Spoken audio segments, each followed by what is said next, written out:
August 25th at 7:31. First on the agenda is the Pledge of Allegiance. Please stand.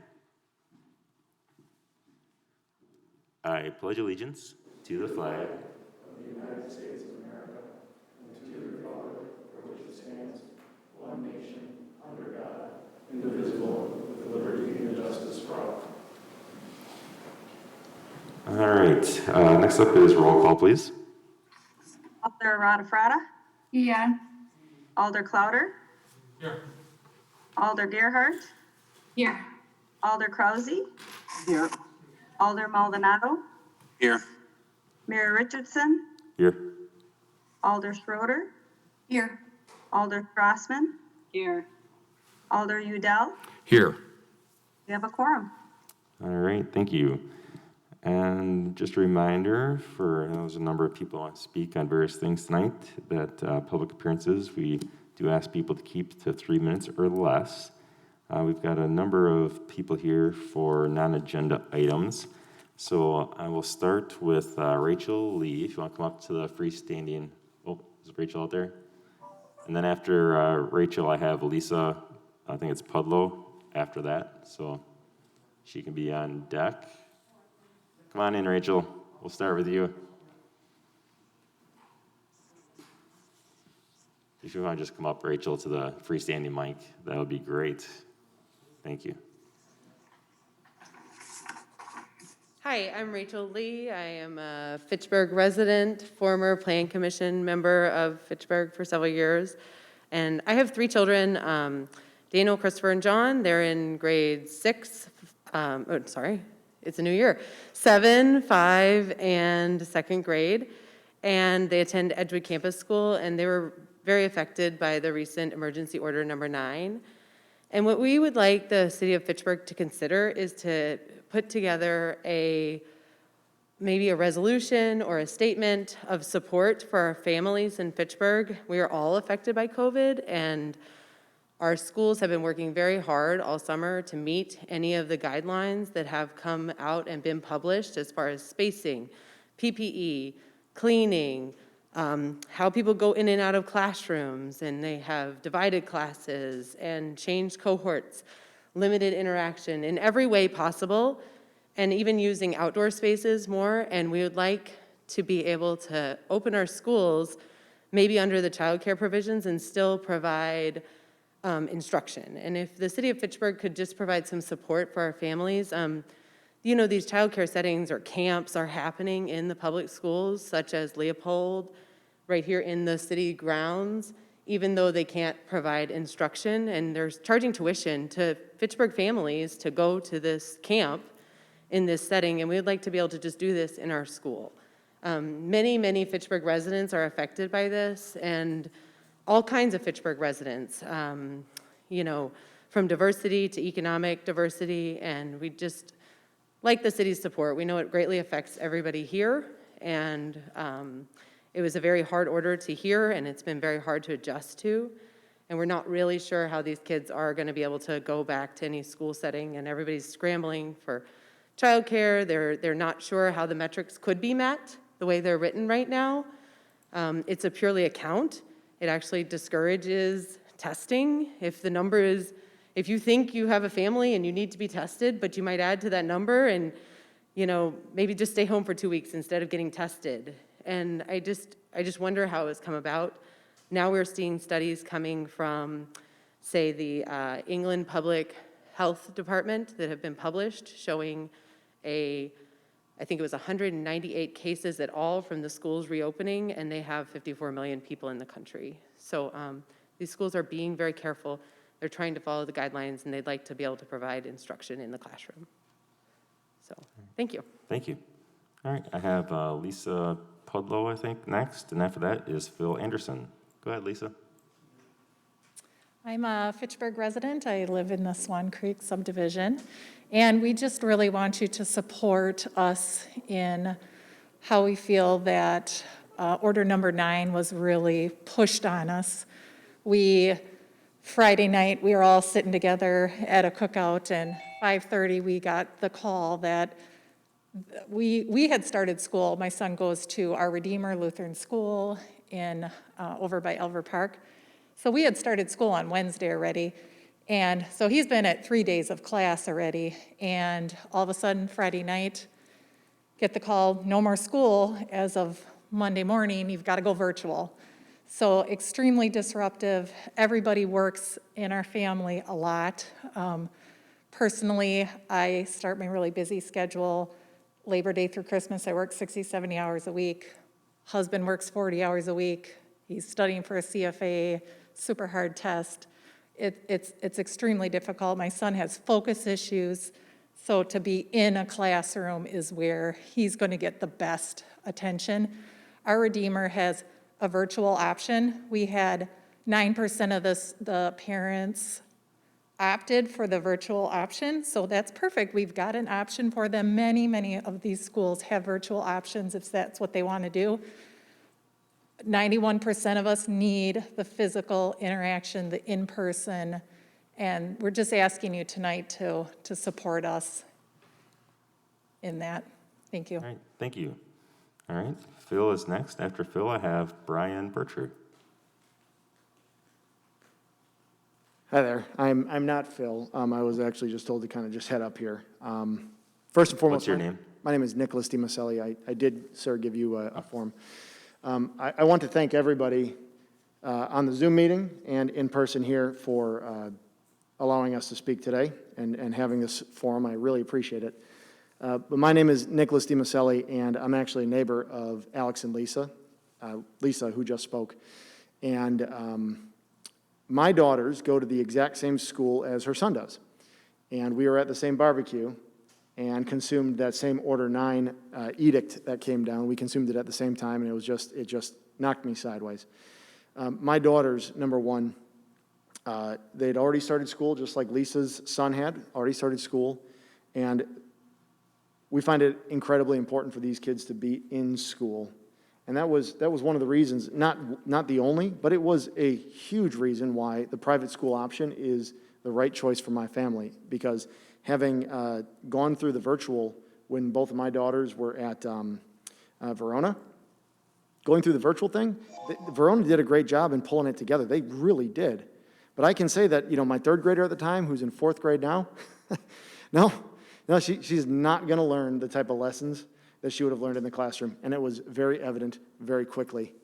So I guess why I'm here today is that I'm hoping that the city council and all the leadership of Fitchburg can recognize how egregious it is that at the county level and at any level of government, that the decisions of where our parents, particularly in the private case, are sending their kids is all of a sudden now a government thing, that they're going to tell us when and if we can send our kids to a private school, and then what the parameters of that are. I mean, the next thing that they're going to, if this is acceptable, the next thing that's in line is they can tell us, what the religious, beliefs that we can have are. I mean, where does it stop when we can't participate in our own religious expression? But I'm advocating for my circumstance because that's what I can do. I can't speak for everybody, but I do sympathize and feel deeply for all of the families who don't have the flexibility that I do. I'm an IT professional. I can work from home with almost no degradation. And I am so blessed and fortunate that that's my reality. But there are so many families that they have to leave their house to do their job and do it well, and to also get the hours that they need to. It's not fair for any of these families, just public and private. If they want their kids in class and the teachers want to be there, we should really be fighting for their opportunity to do that. But if I, just as a parting thought, parting statement, is that if there's one message to take away from this, is that incrementally we are seeing bite-sized pieces of our liberties and freedoms as families, as neighbors, as residents. We're seeing bite-sized pieces of our own liberty and parental authority and That's American. 3 minutes, Nicholas. If you Yep, we're seeing that disappear, and I'm hoping that we recognize that as a group and we can advocate to keep rights within the family. Thank you. Is Phil ready to go next? Mayor, All right. Mayor, thank you so much. Yeah, thank you. Have a good day.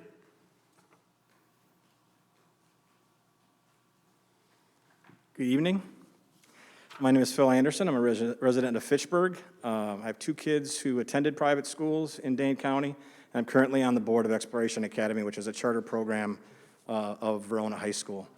I'm also a resident of New Fountains, which is, you guys know, a big apartment complex, 1,100 units, the far west end of Fitchburg. In my 3 years living there, I've made a lot of friends. I know a lot of the families there, and to a certain extent, I'm here on their behalf tonight. The people that are at the most risk when the government takes issues like this, they summarily pull out the rug from people who are planning on sending their kids to school, takes the most effect on people who are at the most risk. The families that live in New Fountains are a lot more multicultural, a lot lower socioeconomic status. A number of them do attend public schools, but a number of them send their kids to private schools as well because of the lousy outcomes for kids of color in Madison and Dane County and Wisconsin. I stand here asking for this body to make a resolution condemning emergency order number 9, not because it is something that you can just automatically rescind, but we're asking you as residents of Fitchburg to take a stand for us in the same way that you'll likely examine taking a stand for, people that die of murders at the hands of police or against the Iraq War or whatever it might be. This is an issue where there's not really more than a couple of private schools in Fitchburg. However, it has a profound effect on the residents here. It's not much you can do specifically or easily, but we're asking that you stand up for us and for those residents and their children who are most at risk when government acts swiftly and unjustly as it did last Friday night. Thank you. All right, thank you. I have Brian next, and after Brian is Tom O'Day. Yep, good evening, everybody. Brian Bircher, Fitchburg resident, father of 3 girls who are going into kindergarten, 3rd grade, and 6th grade. So you can imagine our shock in our house over the weekend when that order came out Friday night, and trying to explain to our 6th grader and 3rd grader that you won't be going to school, but your younger sister will be. She'll be starting kindergarten. And I think to me, the biggest thing about this is the reversal and change in direction. We had orders and come out in July saying, here's the guidelines to open schools, here's what's going to be needed, and the expectations that we'd be able to go back to school if things were met. And I've been watching carefully the dashboard, seeing case positivity rate come down in Dane County over the last month. Very optimistic and encouraged by those results that the mask mandate was working. Things look to be better and we'd be in good shape, especially watching other schools across the country and their guidelines.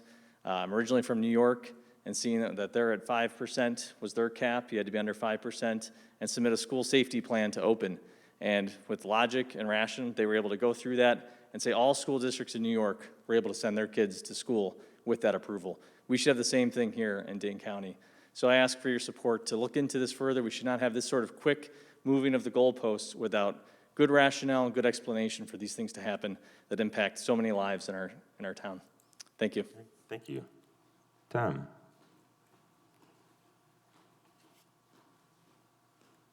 All right, thank you, alders. Really appreciate you taking the time to listen to us. And this really is what representative government looks like. I suspect many of you have been at marches, have protested where you cheer and chant. This is what democracy looks like.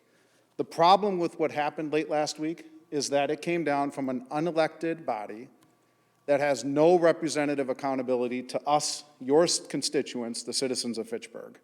So thank you for listening. So I've been in front of you on comp plan issues, on police and fire issues, but this is personal.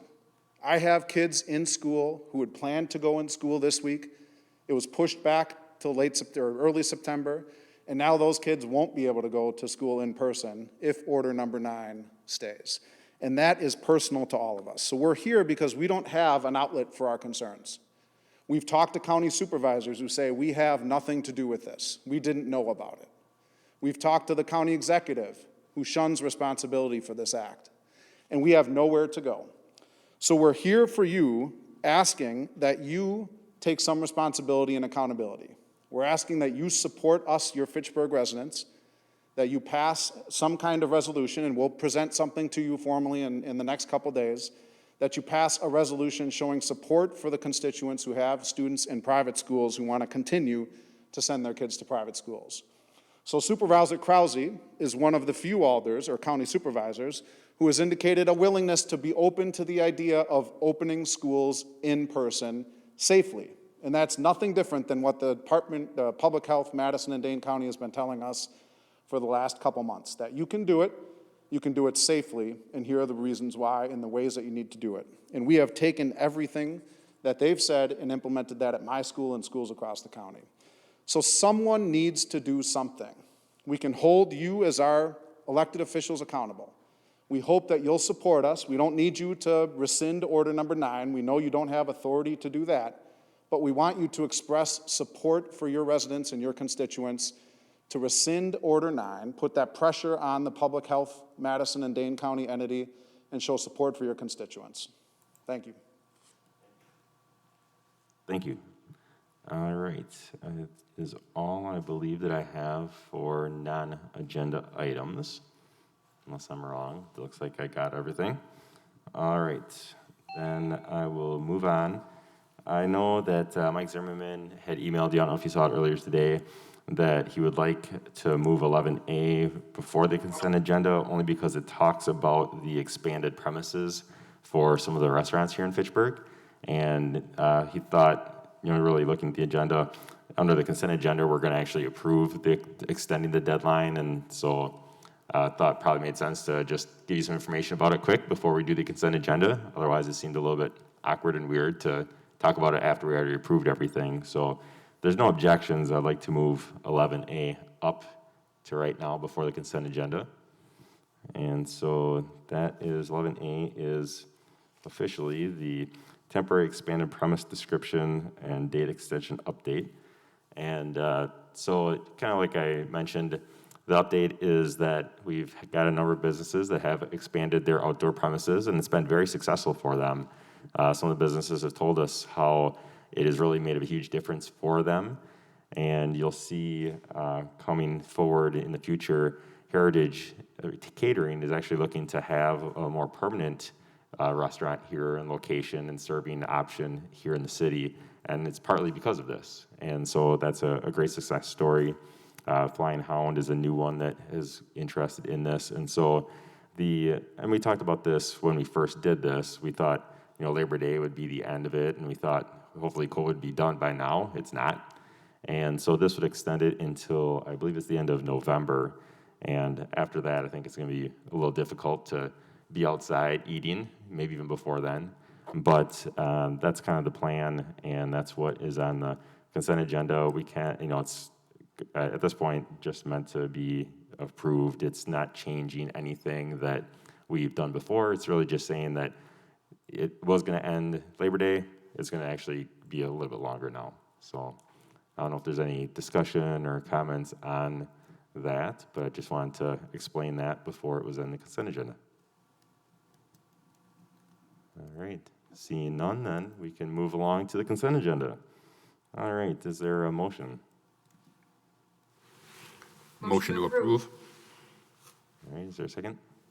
Second. All right, thank you. Is there anything that anyone wants to remove from the consent agenda? Seeing nothing. All in favor of approving the consent agenda, say aye. Aye. Aye. And opposed, nay. All right, consent agenda is approved. Administrator's report, Pat. Thank you, Mayor. Can you hear me okay? Yes, we can. Okay. Just a few items that have been brought forth by staff and one by the school district. The first of which is Fact TV, in an effort to get some reading out to the youth of our community has done this Read a Book project. The mayor actually kicked it off at the beginning of the COVID-19 situation, and allows individuals from the community and staff to read a book to children, and they videotape it, and it goes on Fact TV. So we're encouraging all the alders to participate in that program, and if you are interested, either contact myself or Jeremy, and we'll work around your time schedule so that you can get in here and read a short book. It's usually about 5 minutes. Secondly, I received an invitation from the new school superintendent for the Oregon School District to provide tours of the new elementary school that's in Terra Vista. The building is open, it's fully furnished now, And they obviously won't be having children there as of now, but the school is complete and they would like to show it off to some of the members of our community. So they've extended the invitation to staff here at City Hall as well as our elected officials. So if you're interested in doing that, please let me know. I've actually taken a tour prior to the furnishings coming in, and it's quite impressive facility. It looks like a high school from the outside, in my opinion, and it's an elementary school. So that's the second item. And the third item is, construction on Highway PD, the Key Road, and Fish Hatchery is moving along nicely. I think those of you that have driven through it see some great progress, and we're still on schedule to get those segments of those projects done before Thanksgiving this year. So that's all I have, Mayor. All right, thank you. Any questions for Pat? I also was able to take a tour of the school, and it's very nice. It's unfortunate that kids can't go there on day one. Dorothy? I was just going to add a note on the PD. Tomorrow night, I think it is from 8 o'clock until 5 in the morning. They're going to be closing PD. There will be a detour posted. They're going to be lifting the bike bridge up into place. And that by itself will be a little bit of a tourist opportunity. So if anyone goes, I guess probably 10 o'clock at night or so, to watch that, be sure to park safe and stay safe. Stay out of the way of the crews. All right. And Mayor, if I could add one more point to Yeah. Dorothy's Yeah. point there. And I believe Bill's on the line too, but I believe they're hoping that bike trail is opened up and ready to be utilized with the bridge by mid-September. Great. I know a few people have already read a book, so thank you for those who've already participated in that program.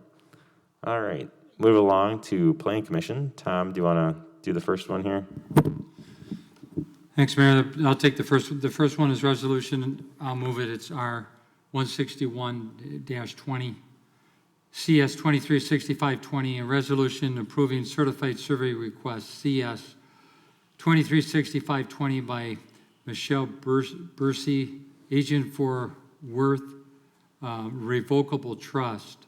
It involves Gail Worth, Ryan Worth, and Kayla Worth for approval of divided property located at 2972 County Trunk MM, and the other address is 2980 County Trunk Highway MM, into 2 lots and 2 outlots. Plan Commission approved also. All right, is there a second? Second. All right, thank you. And do you want to explain this, Tom? The Worth family, with great generosity, are giving 2 lots to the school district, and that's kind of the meat and potatoes of it, and there were 7 conditions along with it. Yeah, just to add to that, this is just north of the school and abuts the new elementary school that Oregon is building. And so they're going to use the woods as kind of an outdoor education. It's going to be not just for that school, it's going to be for the whole district.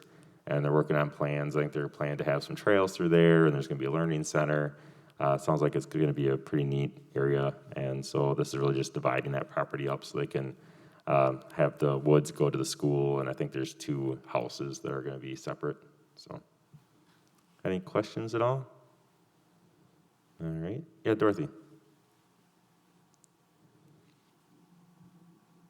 Any chance our foresters had a chance to walk through those woods and kind of evaluate the trees and things that are in there? I know it wouldn't be her job, but it would be interesting to know. I don't believe so, but I don't know, Pat, if you know anything different. Not as of yet. We do know that there are some century oaks out in that vicinity that we shared saved, I should say, during the construction of Terra Vesta, and we could definitely, in cooperation with the school, take a look. It'd be nice to have a cooperative little forestry program with them. Yes. Thank you. All right. Seeing nothing else, all in favor, say aye. Aye. Aye. And opposed, nay. All right, that is approved. All right, next up, Tom. The next one's resolution, I'll move it. It's Resolution R 163-20, 2360-20. Oh, hold on, you're on number 2. Yeah, go back to number 2. 162. My mistake, I was on 3. Go back to 2. I'll move a resolution, it's R 162-20, 2359-20, resolution approving certified survey request CS 2359 by Michelle Marty. He's an agent for Green Tech Land Company LLC for approval to divide property along Lacey Road into 2 lots and 1 outlet. Plan Commission moved approval. Is there a second? Second. All right, second by Julia. And we have Sean O'Brien on the line, and so Sean, I'll let you speak to this, actually, since it is your project. Sure. Hello, everyone.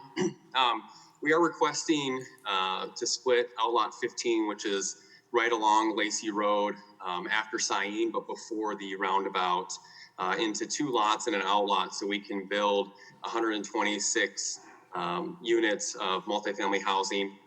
100 of those units will be in a 4-story building, and that building will be restricted to households that are 55 and over. That restriction of the 55 and over will be placed on the property in perpetuity. And then we will also be building 26 3-bedroom townhomes on the site that will be open to larger families in the community. All of the units will be income restricted. Majority of those will be from 50% of county median income to 80% of county median income. Just for everyone to know, as far as a family of 4 at 50% is around about $50,000 a year. 80% is about $80,000 a year. And incomes continue to go up in Dane County. I believe the original Fitchburg housing plan showed that 80,000 was approximately 100% of county median income only 2 years ago. So incomes continue to go up. There's a need for this type of housing in Fitchburg. The housing plan called for that as well. I believe that plan called for about 600 new units over the next handful of years that will be needed for elderly households, and about 80% of those need to be affordable. We do have zoning in place for the project. We did apply into WEDA's competitive tax credit program, and we were fortunate enough to win. So we do have the credits in hand.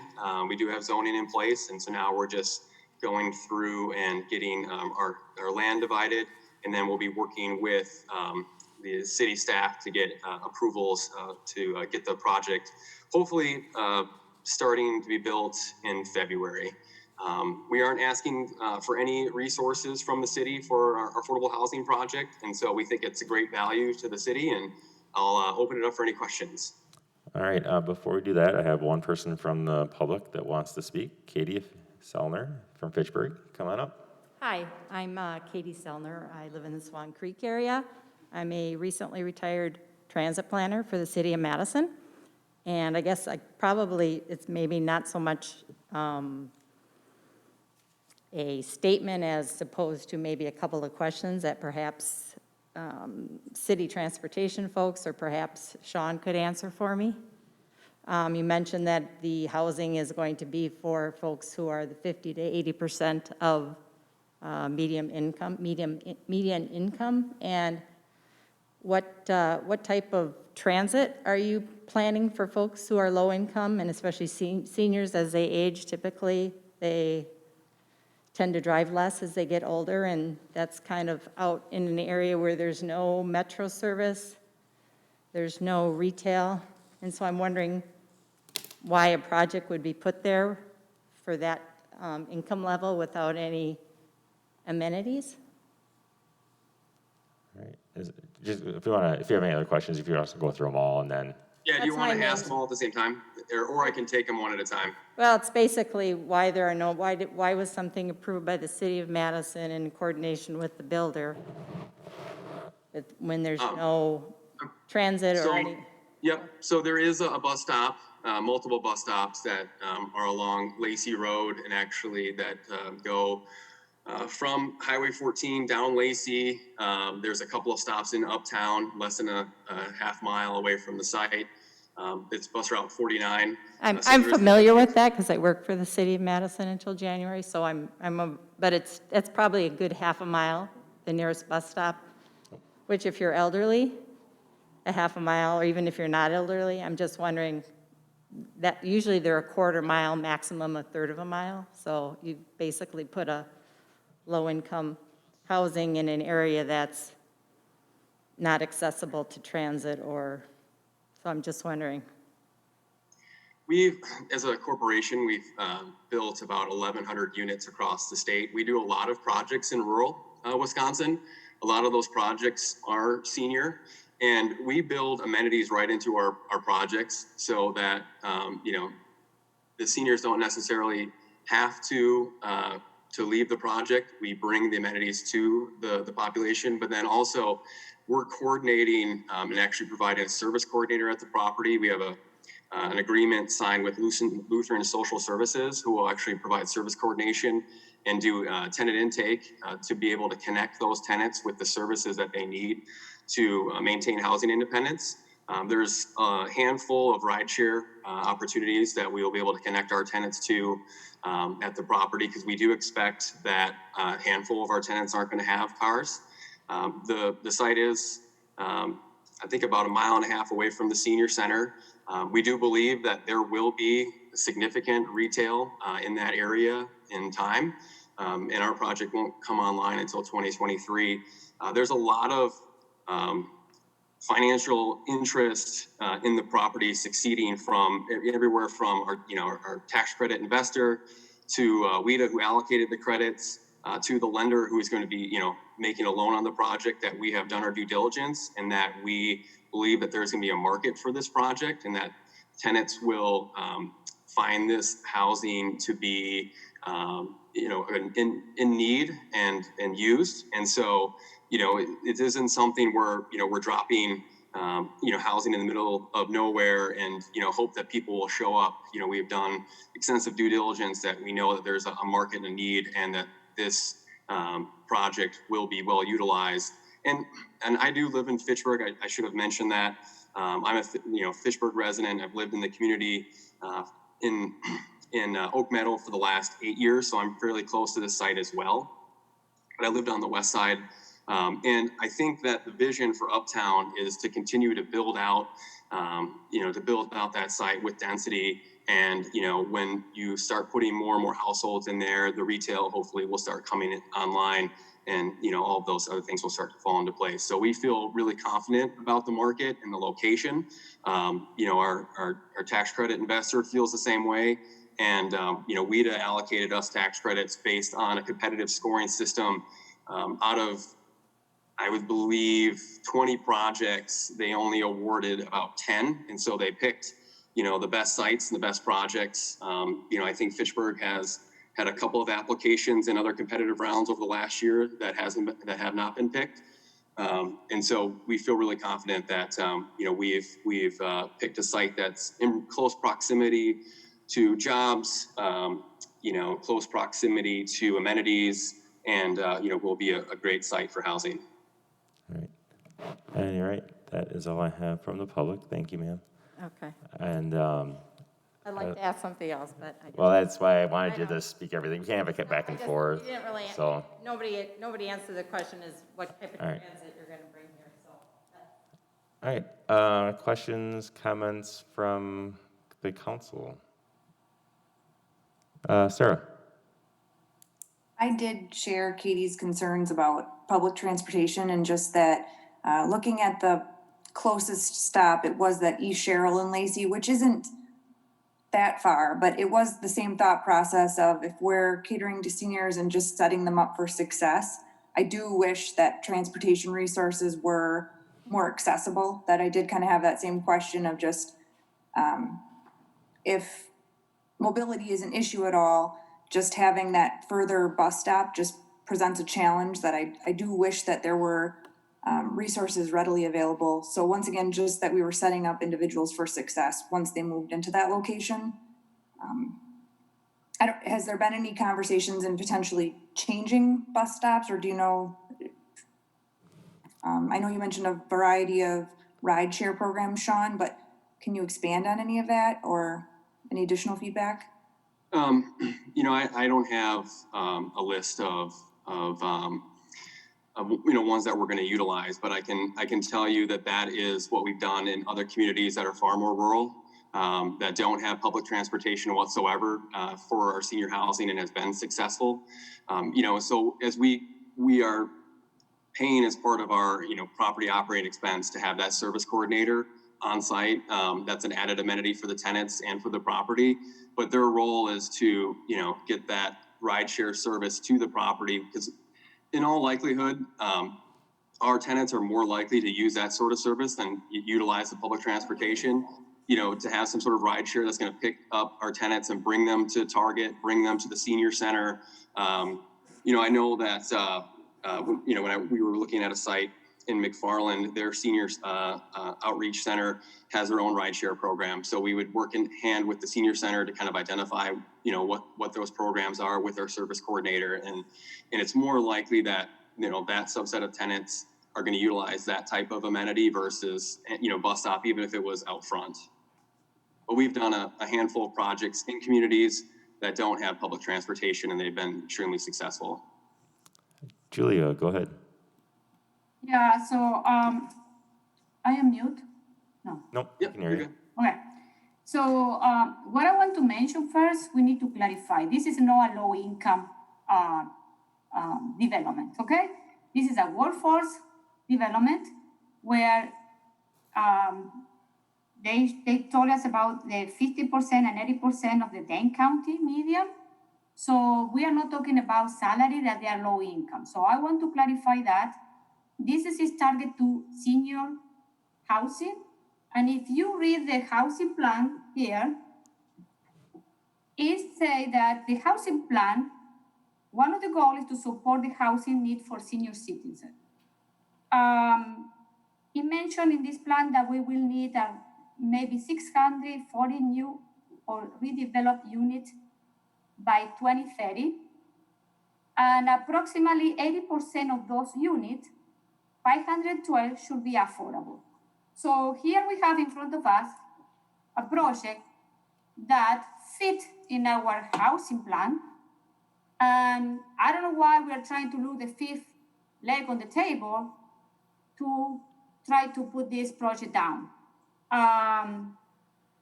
I think this is a good project for the city. We need the affordable housing for seniors.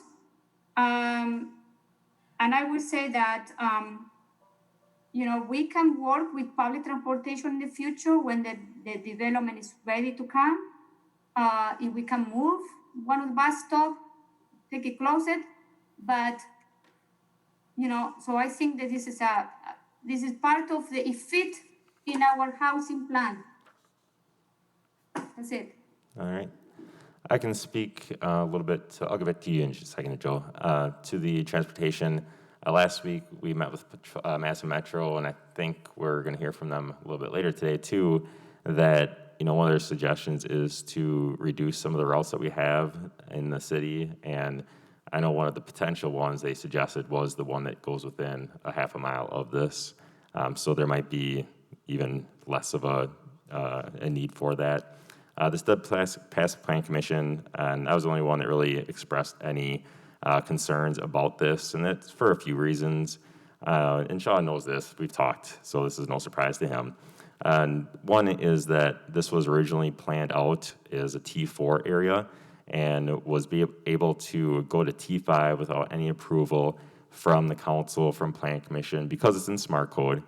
And that means that instead of 41 units being able to be on this site, there's now 126. So it's 3 times what people had planned and had really expected in there. And, we talk about the housing plan. Well, in the housing plan, it talks about the ownership needs in there. And there's just as big of a need for ownership opportunities.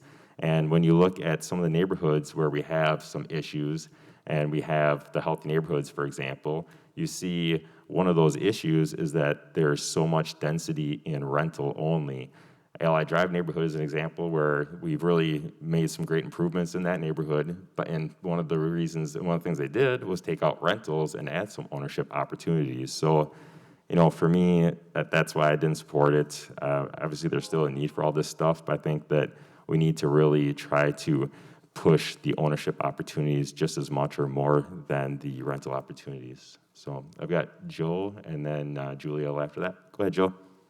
Yeah, just, I don't know, a point of clarity. You might have said this and I might have missed it, but Sean, kind of based on the location and, the, number of units and the income level and all that, do you have a sense for kind of what percentage of residents would be without vehicle?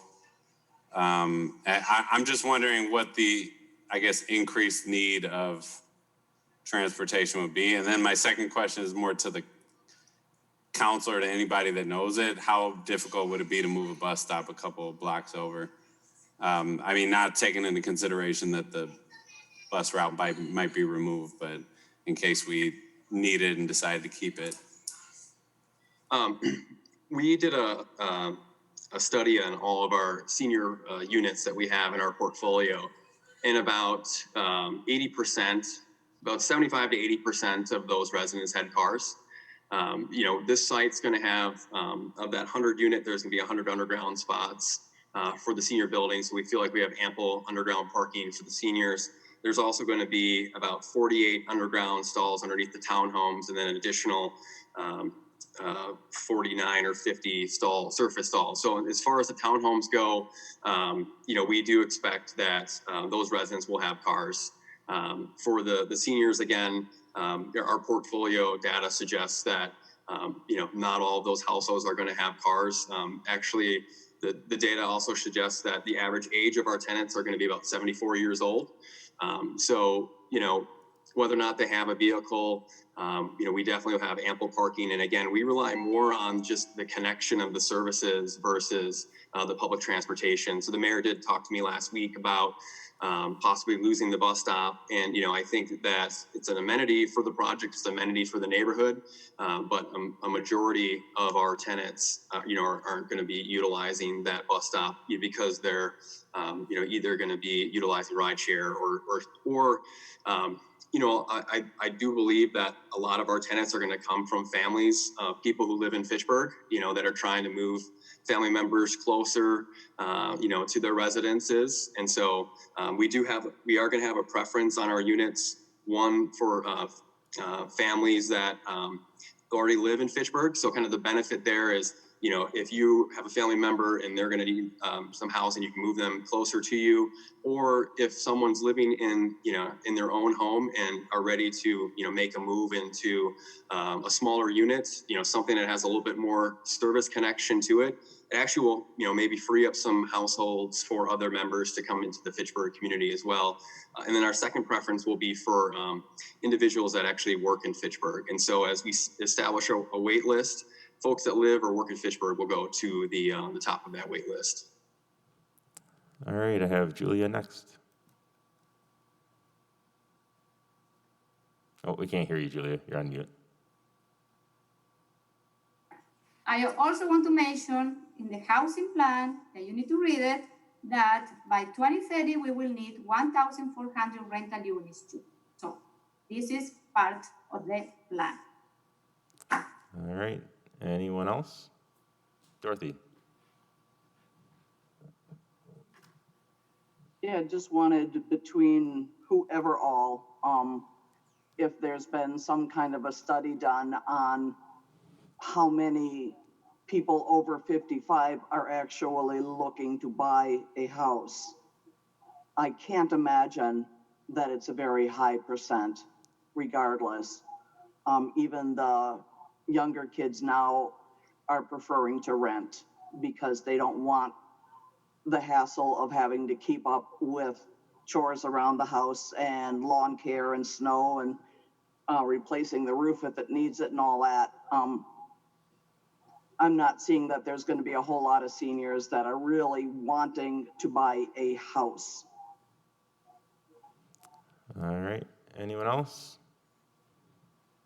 I don't see anyone else, so we can go to the vote. All in favor, say aye. Aye. And opposed, nay. Nay. Can we have roll call? Sure, Pat, do you want to do a roll call quick? I think it passed, but I can do a roll call just to make sure. Tracy's online. Oh, sorry, Tracy, yeah. Go ahead, Tracy. Okay. Alder Rada Aye. Alder Clouder, Aye.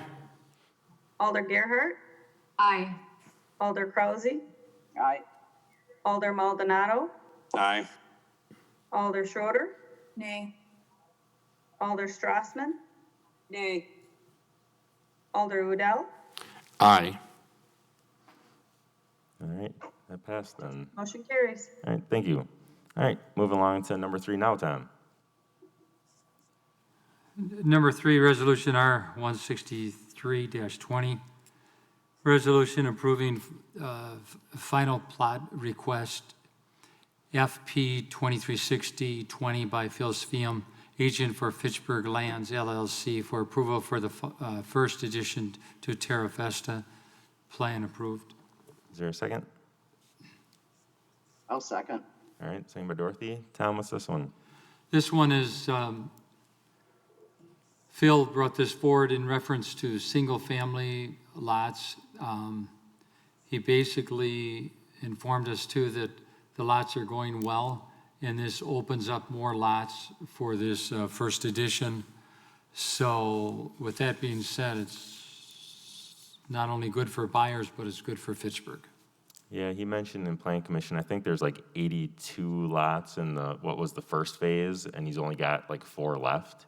And so this is adding another, I think, 80 or so lots. It's been a very popular neighborhood so far. So a lot of people interested in moving in out there and buying homes and building homes. So that's good for Fitchburg and good for the Oregon School District, I think, too. People want to be by that school. Any questions at all?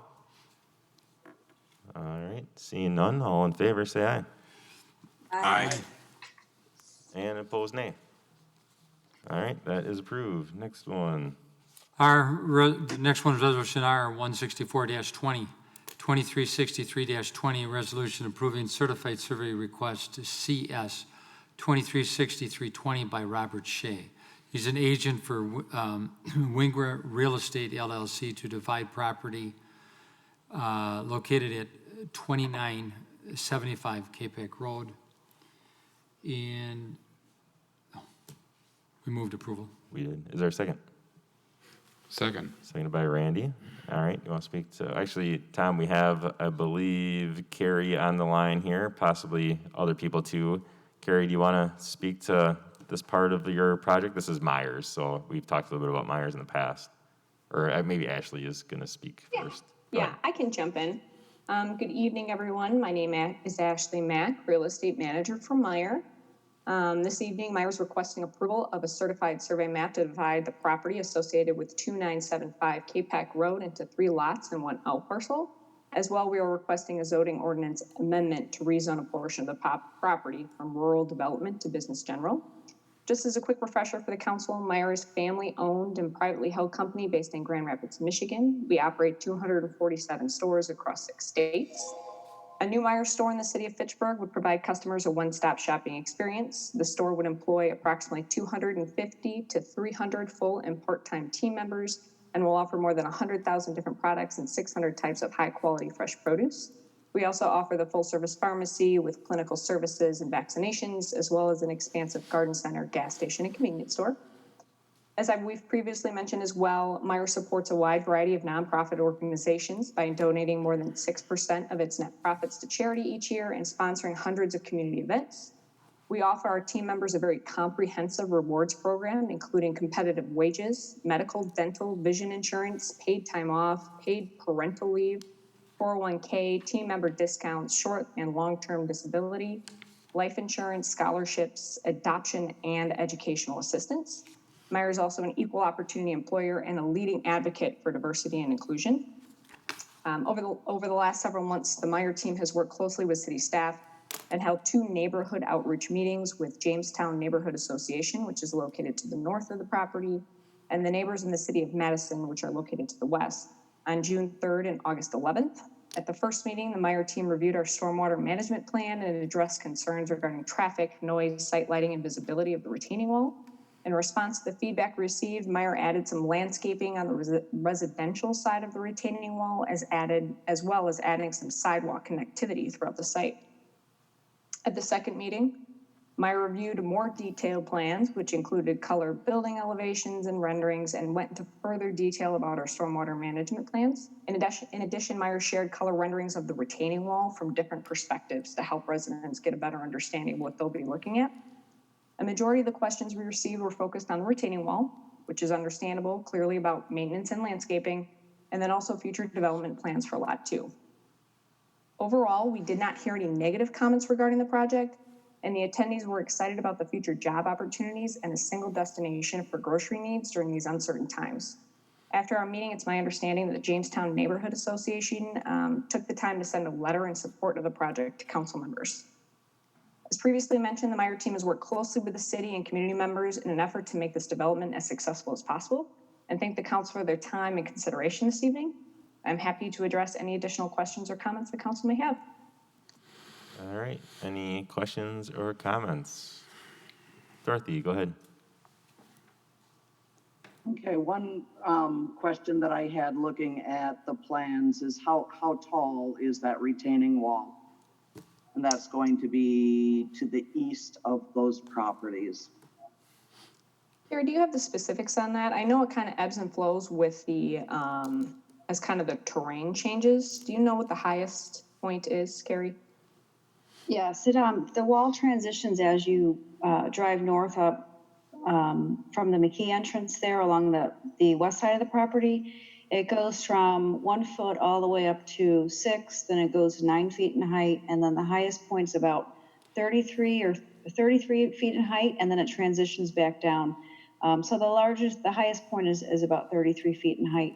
But the existing berm there that now is higher in elevation than that is as well.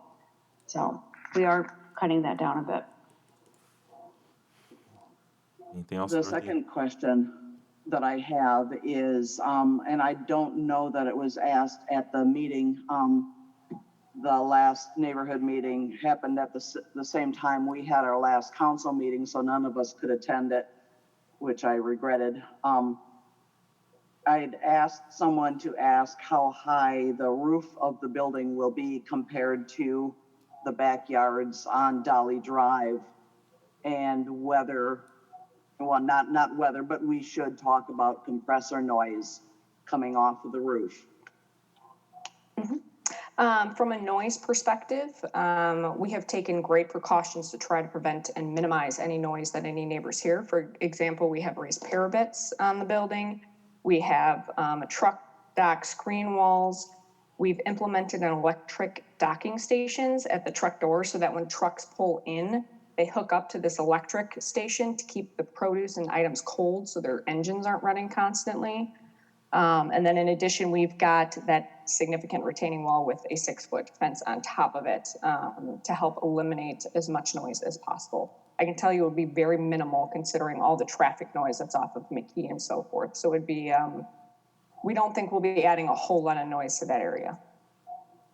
If it becomes a problem, you will hear from the neighbors. And we will address it clearly, you know, being a good community member is our #1 priority. One of the big questions as part of the quarry operations that the Jamestown neighborhood always had was the backup bells on trucks. They ended up forcing the quarry operator to swap out the backup bells because they were just too loud, intolerably loud for the neighborhood. So just kind of a heads up to expect those kind of issues as well. We do not use those bells, so that should not be an issue. Okay, that would be nice for them to hear. All right, anyone else? Go ahead, Julia. Yeah, so I have a lot of concern about this project. I think this is a bad planning for the city. This is not the vision that I approved for the Anton Drive study in 2016. This is, I don't think that the city needs another supermarket in that part of town. We have plenty.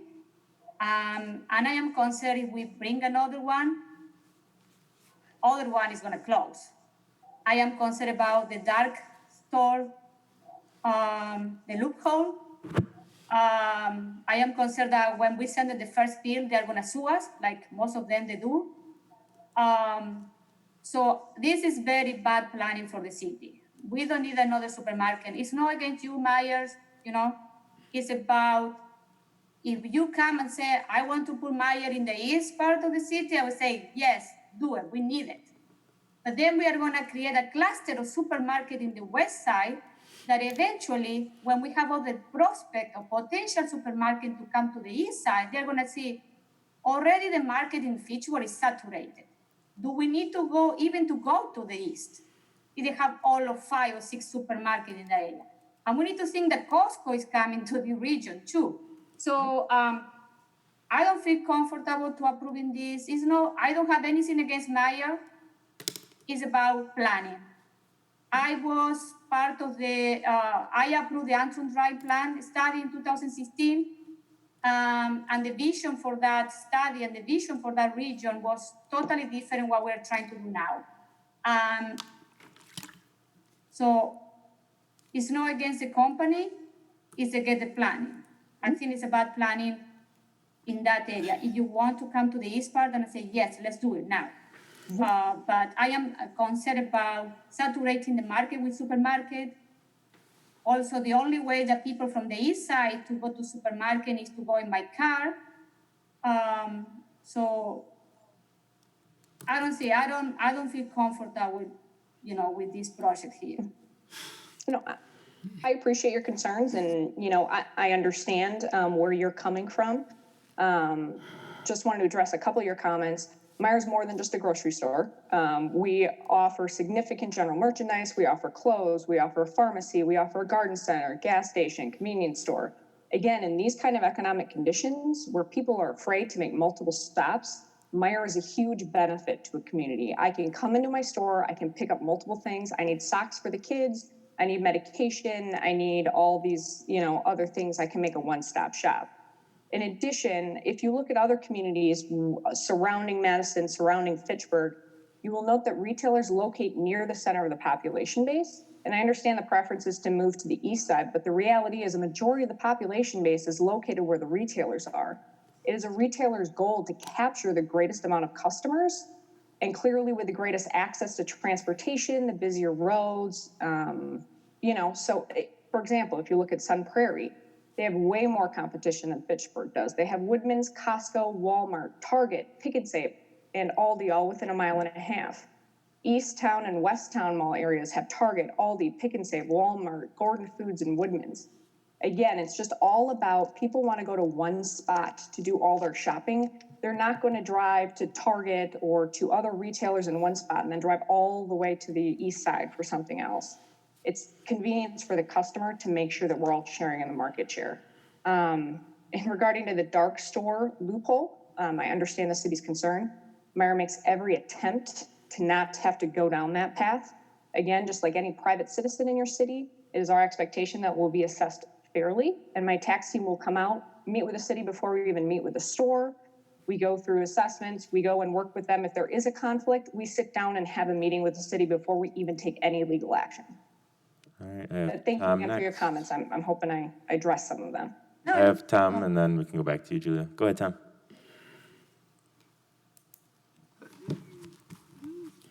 The one thing that came up in Plan Commission too was, I know it sounds a little bit funny, but PDQ does it. They changed the store name now on me. But anyhow, to have that store on the, what would it be, the north side of PD was a big asset. But the biggest thing I looked at, I know, was not only for that area that I've heard about, but was the jobs. I think, tell me if I'm wrong, but there was like 200 or 300 jobs. And that's important to Fitchburg. I heard Julia at the same time my district needs a store on that side, and I think it's just a matter of time. That's all it is. It's a matter of time. Because Fitchburg will not, the residents on the rural area and on the east side of the city, I think it's just a matter of time before they're heard from. And the planners, in reference to the store, I was most impressed with the one-stop shop. And with that being said, though, the biggest thing you want to remember is the number of jobs.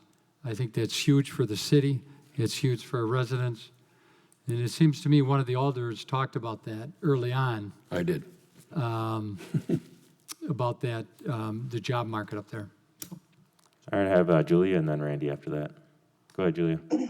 Yes, another thing when I watched the plan commission was the traffic study. I don't know, it's not included in the package. So I don't know if we can get a copy, the elders, a copy of the plan study, because I think you submitted the same day of plan commission. So Correct. Yeah. Yep, So, it's been submitted to the Public Works, and based on our analysis, no improvements are needed, just some restriping, based on our traffic generation reports. Okay. All right, I have Randy and then Dorothy after that. Yes, I'm going to echo many of Tom's comments. It was I who mentioned jobs in the past. Ashley, how many jobs did you mention? 300 and some, correct? Yep, 250 to 300. I would anticipate this is probably going to be closer to the 300 side. Thank you. It's not just the jobs, it's the competitive wage, it's the benefits, it's the time off, it's the adoption, the education assistance. Those are things that many companies do not offer. And we have to remember that this location is currently in my mind, a big gravel pit. There are significant dollars that are going to be invested in this property.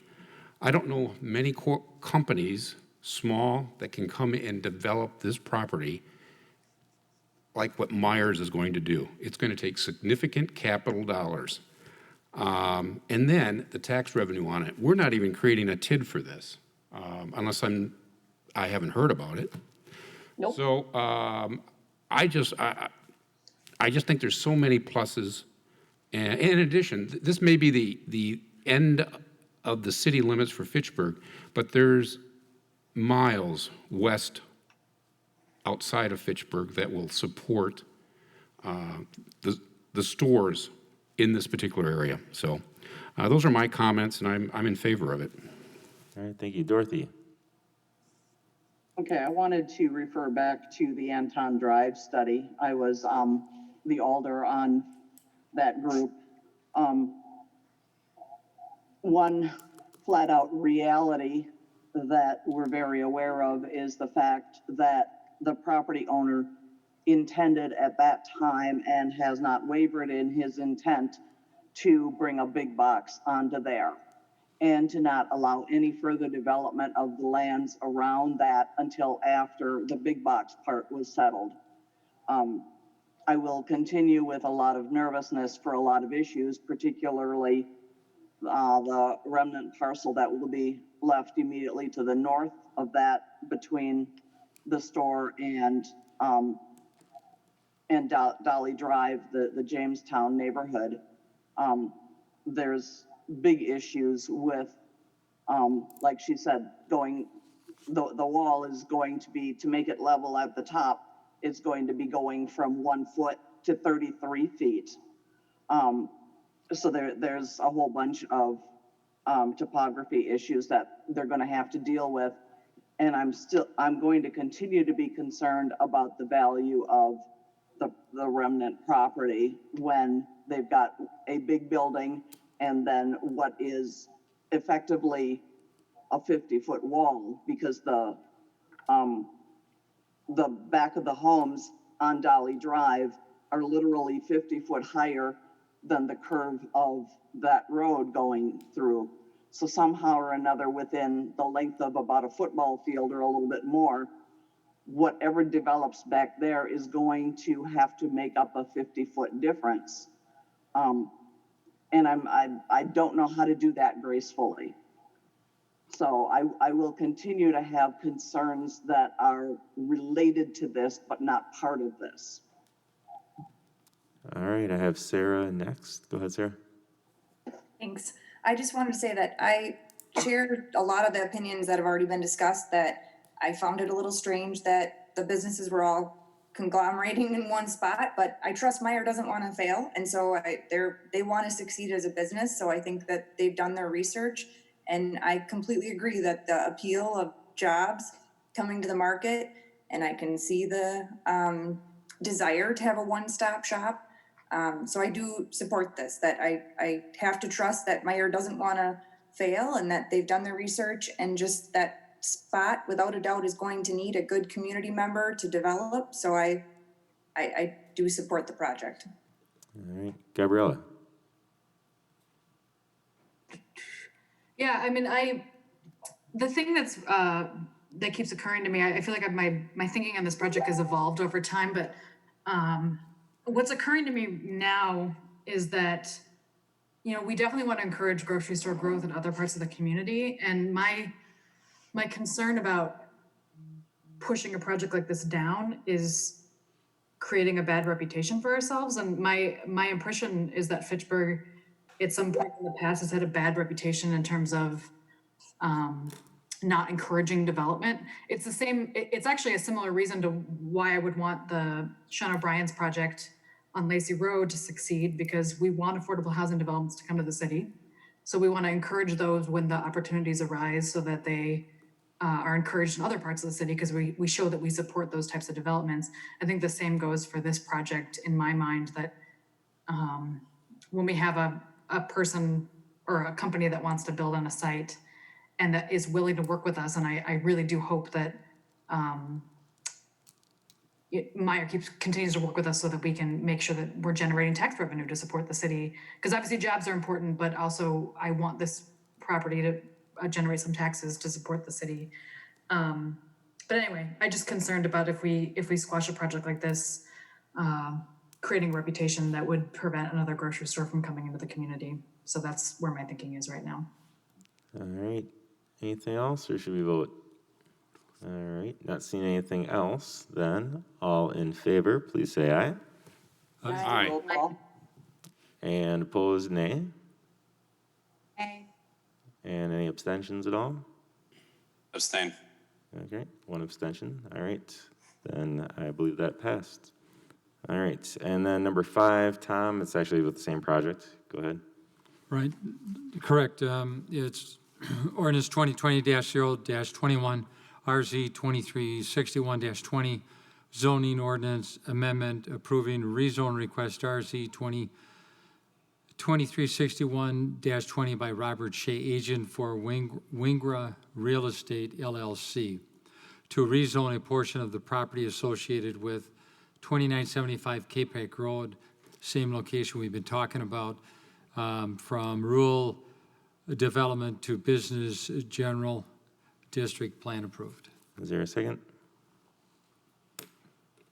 Second. Seconded by Randy. Anything else, Ashley? Nope. All Thank right. you. Anything else from the council? All right. All in favor, say aye. Aye. Aye. And opposed, nay. Aye. And abstentions? Abstain. All right, one abstention. All right, that is approved. Thank you, Thank Tom. you. Thank you, Ashley and Carrie. Public Works, Sarah. Aaron, I'm sorry. Is it possible to move up to transportation and transit? Because we have yeah. Justin on the line from Madison Metro. Yeah, we can do that. So that is 7G. All right. Would you like to do a motion on that one, Gabrielle? Motion to approve Resolution R12620, resolution declaring the City of Fitchburg's intent to continue our partnership with City of Madison Metro Transit. And this was postponed from an earlier meeting to this. All right. And Well, hold on. I need a second. Second. Aaron, seconded by Julia. All right. Do you want to speak to this? Yeah, so we had a Right. long discussion about this several meetings ago, so I'm sure you'll recall that. But what I promised at the last meeting is that I would invite Madison Metro to come give some more context. And so I've invited Justin here tonight, and he can introduce himself to you all, but he'll be able to speak a little bit more to our history with Madison Metro and where they're moving forward to give us more context for this resolution. So Justin, can you please introduce yourself? Sure. My name is Justin Stoenberg. I'm the general manager at Metro. I've been in Madison for about 3.5 months now. I came from Indianapolis, where my role as VP of development there for the transit agency, basically in charge of all the planning and new construction activities for the system there, including building out a bus rapid transit line, which opened last summer, a network redesign study, and a handful of other major transit enhancement projects. I was asked here to talk to you today about the Metro service, so I'll give just a little brief overview, but certainly want to give the opportunity to ask me questions and dig in deeper. And I also appreciate you moving me up in the agenda a little bit. That's very appreciative. First, I know that there's a lot of discussion at the last meeting and over the last several months or years about Metro service and how it may or may not be in the best interest of Fitchburg. And I do want to just kind of highlight a couple different things. One is there was an issue last year where the budget for this year, for 2020, was not shared with Fitchburg until I believe around November of last year. And that budget didn't include a jump in the price. And so that's not acceptable. I'll just be frank. And so I think that did inspire some bad blood, as it should. But I can promise you that that won't happen again. I've made some changes, both in kind of the personnel that are involved in this process, as well as just how we forecast things out to make sure that that does not happen again. And so to that end, we've forecasted out costs for the next couple of years, and we've already shared that with Fitchburg, with some of the staff. Now, I think that is inspiring some concern, as it should, because those costs are projected to go up. There's a couple different factors in the way that the partnership works. So one is we are not, we're not a contractor. We are a public entity in a partnership with Fitchburg.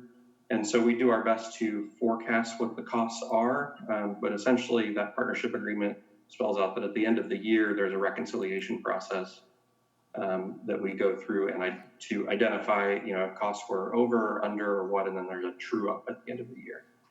And so in that way, we're not a contractor who is looking to profit, nor is willing to take a loss, essentially, on providing service to Fitchburg.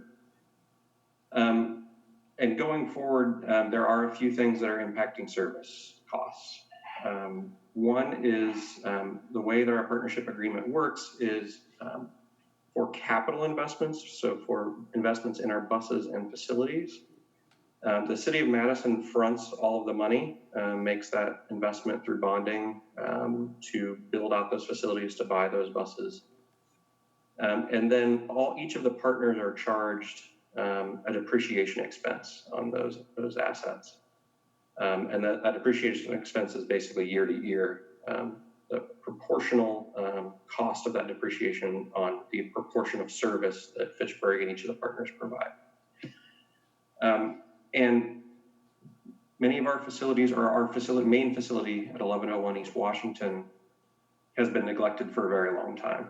And so we are currently in year 2 of 4 of major investments in that facility. For those of you who haven't had a chance to visit it, you are welcome to at any time.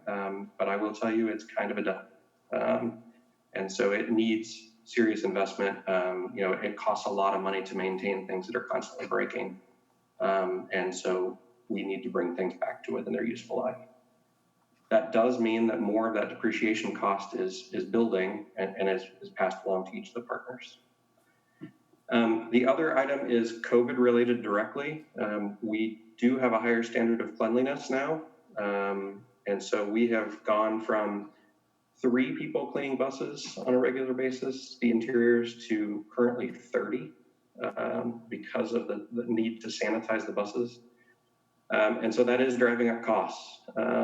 And so, again, those costs would be reflected in the partners' contributions. We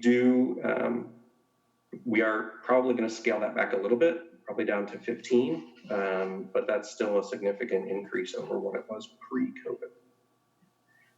And then finally, because of the budget issues that I think all of us are facing, there is a need. Some communities, including Madison, are cutting some services back.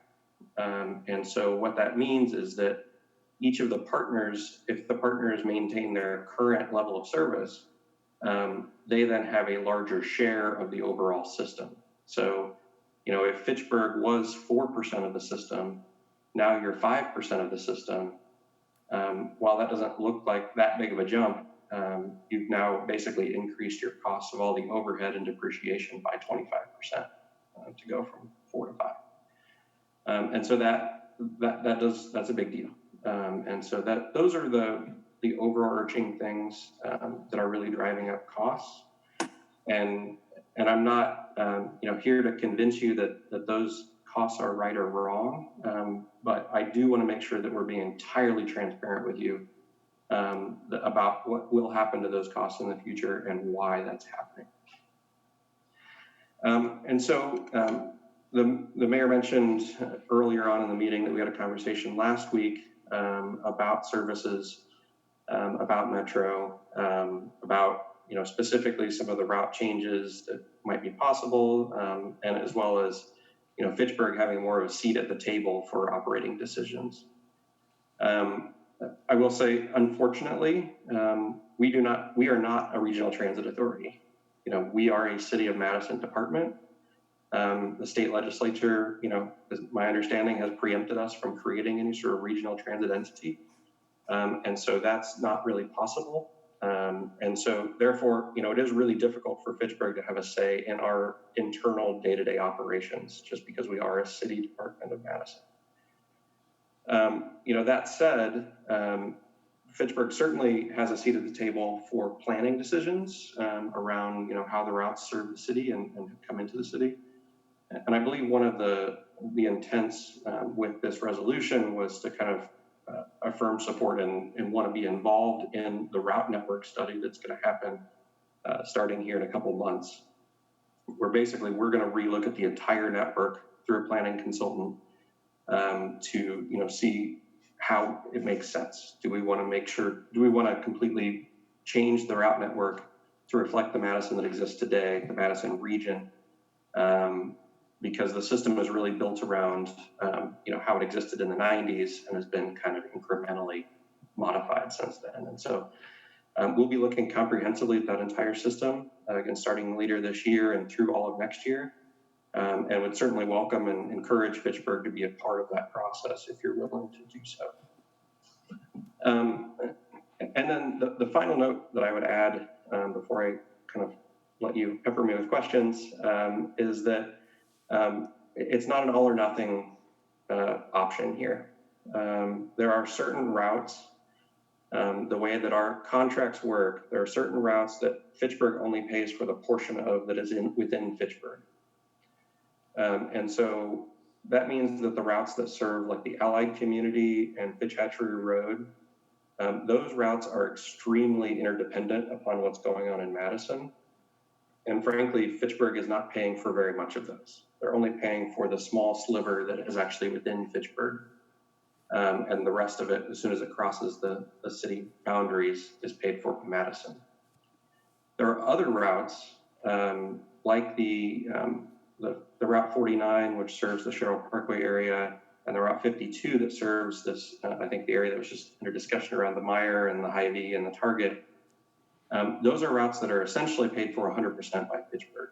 and they're kind of separate. They're not as intertwined with the rest of the Madison service. Obviously, I wasn't here at the time, but my understanding is that those were routes that were asked for by Fitchburg, and so Madison created those routes, and basically they're billed entirely to Fitchburg. And so if I could make any recommendation, it would be definitely to not unwind the services that are so tightly intertwined with Madison, including the Allied Community and Fitch-Hatchery Road services. Those are really where you see the most ridership, to be frank. And it's only, I say only, those routes constitute about 40% of what Fitchburg's budget is. But those routes run every 30 minutes all day. Many of those other services, including the Route 49, are peak hour only services.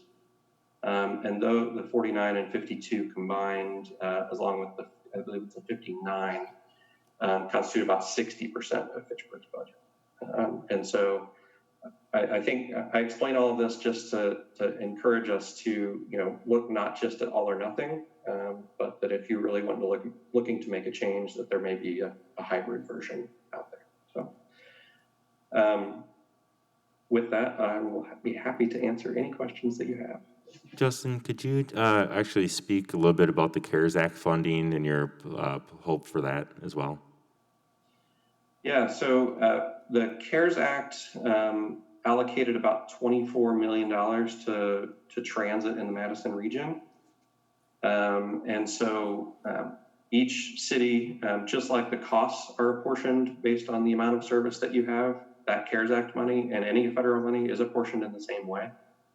And so basically there's a portion of that money that would be coming towards Fitchburg, towards your service. We anticipate that money will keep Fitchburg kind of whole at the 2020 budgeted level for 2020 and 2021. So we don't anticipate that you would need to increase your budget for 2021 at all because of that CARES Act money. 2022 will be a very different story. Once that CARES money runs out, there would be a substantial increase. And so, but the nice thing is that CARES Act money gives us a little bit of time to plan that accordingly, that it's not an urgent situation that we need to react to, that we can really plan for it. And I think, that route study that I mentioned earlier would be a great conduit to do that. All right, thank you. Aaron, could I jump in with just a couple of more questions, just based on what I already know Justin has shared? Yep, sure. And then I'll have Julia after you're done. Justin, just a couple of things. So this a good question came up in a previous conversation about the cost of bus rapid transit down East Washington, and that the fact that cost is entirely funded by the city of Madison and is not being passed along to partners. Can you just confirm that that's true? That's correct. Yeah, the bus rapid transit line is funded by the city of Madison's transportation department, not by Metro. And so those costs would not be passed along through depreciation to Fitchburg. The costs, the buses and the facility work is what would be passed along because those are used for the entire system. And then the second question I had was you had spoken to before about the complications of having a regional network where there's different systems interacting with each other. Like if Fitchburg decided to have a separate contractor from Metro, and the couple of complications that you mentioned were the fact that riders would have to have two fares. They'd have to pay a Fitchburg fare and a Madison fare. And the other complication was federal funding that you get as part of Metro that's passed along to partners. Could you just speak to that quickly? Yeah, so I think it's clear that if there is a separate transit system, transit service, that there likely would not be, there would be a fare to make a transfer. And so right now, many of the services that serve the lines that serve Fitchburg go to a transfer point, either the south or west transfer point, and then folks can transfer there to get to wherever they need. And so if Fitchburg were to pursue a separately contracted option, unless it were free itself, there would be a fare to get on that service, get to a transfer point, and then another fare to get on the Metro bus to get to where they need to go. The only way to avoid that would be to send those buses all the way to their final destinations, including UW or downtown, which would mean they're covering a lot more distance that you're paying for, which right now you're not paying for that because Madison is paying for the portions within Madison. Great. Thanks, Justin. All right, Julia, go ahead, and then Dorothy after that. Yes, Justin, thank you. Can you listen? Can you hear me? Yep. Okay. Justin, thank you for being here with us. I learned a lot tonight about how to budget our bill, what it covers. So my question to you, you mentioned that in 21, we are not going to have any increase in the budget, increase in the bill that Madison is going to send us, because part of that cost is going to be absorbed by the CARE Act. And then, but you mentioned in 22, it's going to be a substantial increase. What does it mean, substantial? Substantial from what? So our estimates right now, again, this is assuming that Fitchburg keeps their current service level, is that the budget in 2022 would be around 900,000, which I believe it's around 500,000 right now. Correct. Maybe a little more. Roughly. Yeah, 520. Yeah. That's further complicated by the town of Madison annexation.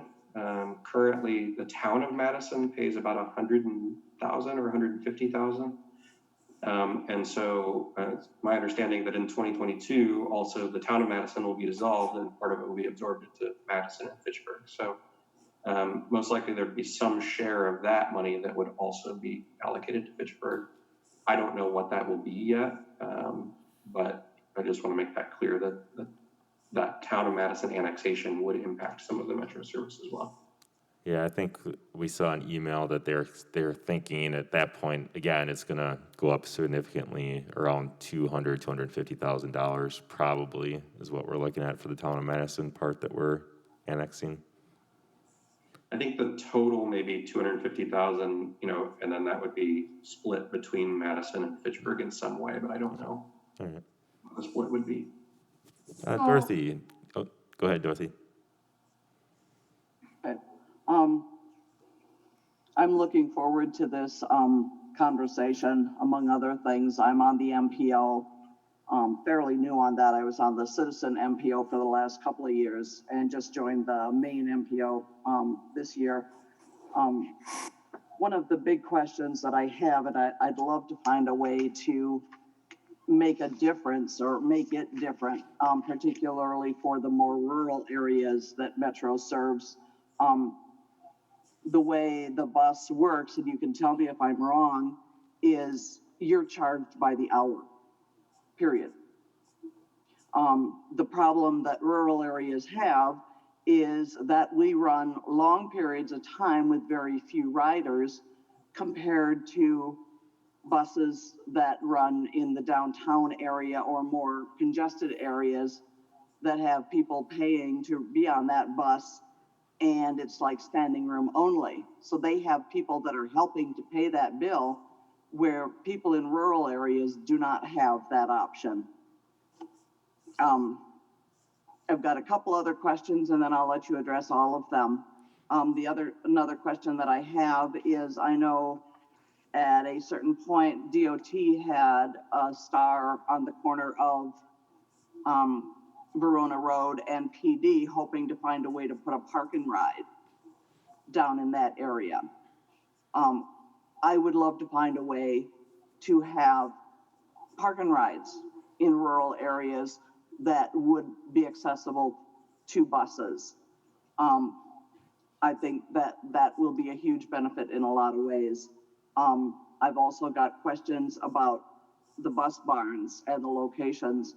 One of the questions is the value of the land that the current bus barn is sitting on.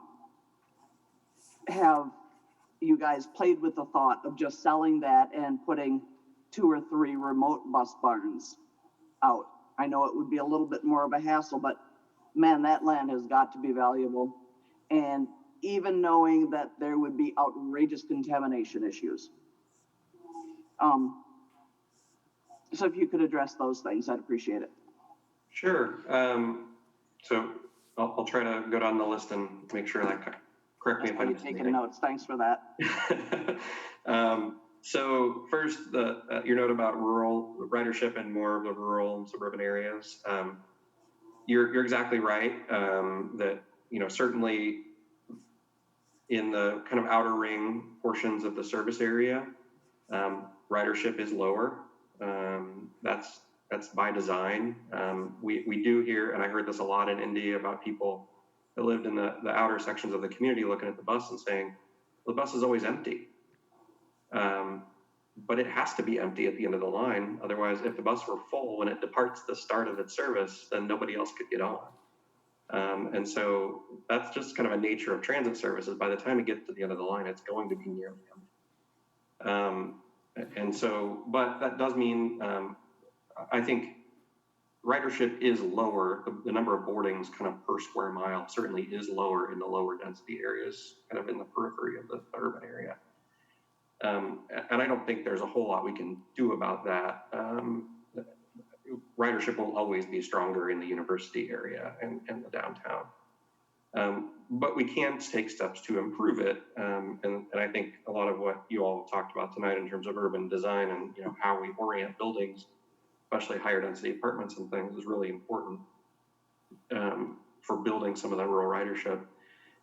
As are park and rides. You mentioned park and rides. I think they are a critical component for more suburban and rural type transit service. And we do have a number of park and ride facilities kind of scattered throughout the urban area. I don't believe there are any in Fitchburg specifically. And I think that is something that we could explore through the route network study as we move forward. Obviously, the park and rides are very geared towards your 9-to-5 commuters going downtown or to campus. And that's not necessarily a problem, but they don't necessarily address some of the equity concerns that might exist. And so you kind of have to balance that, is your primary goal to move the most number of people who just want to get downtown and don't want to pay to park or drive, or is your primary goal to provide equitable access to transportation for those who maybe don't have a car? And I think both goals are important, and you just have to balance the two and kind of decide, where you want to fall and where you want to allocate your resources. And then the final question is around the bus barn locations. To be honest, I had a similar thought about our existing facility when I came here. Fortunately, my staff is great, and they've done a lot of research, including a comprehensive study looking at a lot of different facility locations, including ours, and what the tax benefit may be of kind of giving up our facility and moving somewhere else. Ultimately, that study did determine that it was best to keep investing in our existing facility and then add one additional facility, which is currently planned for the Oscar Mayer factory on the north side of Madison. But they determined that in order to buy land of sufficient size and build a new facility somewhere else, it would have been significantly more expensive than just renovating the existing facility, even after accounting for the land values. Because yes, the land values are quite high there, but honestly, they're quite high everywhere in the Madison region. And so even if they're a little bit lower in some of the outer areas, it would still be quite expensive to buy a land for a facility that size. All right, I have Julia next. Oh, me? Yep. Oh, can I pass so I can remember? Sure. I think I can just jump in. I think that it's great to see some of the changes that Justin has implemented. I just don't see this resolution as being necessary. I think that we still want to at least evaluate our opportunities and options out there and do an RFP. And I would expect part of that to be current service, but also kind of the, reduced service that Justin was talking about, where some of the routes that we have, maybe we don't do those anymore because we see the ridership. and it's a way to kind of reduce our costs. Clearly, there's a huge need on the north end of our city, and we're going to keep providing service to the north end of our city.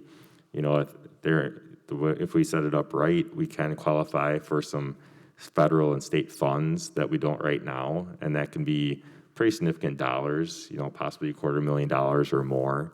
And I understand, you know, the concern about 2 fares, but we're setting this up how we want, and we can at least eliminate that a little bit to maybe if someone has a transfer from Madison Metro to Fitchburg, we don't charge them a fare. So there are some opportunities as we set this up to maybe at least mitigate that a little bit.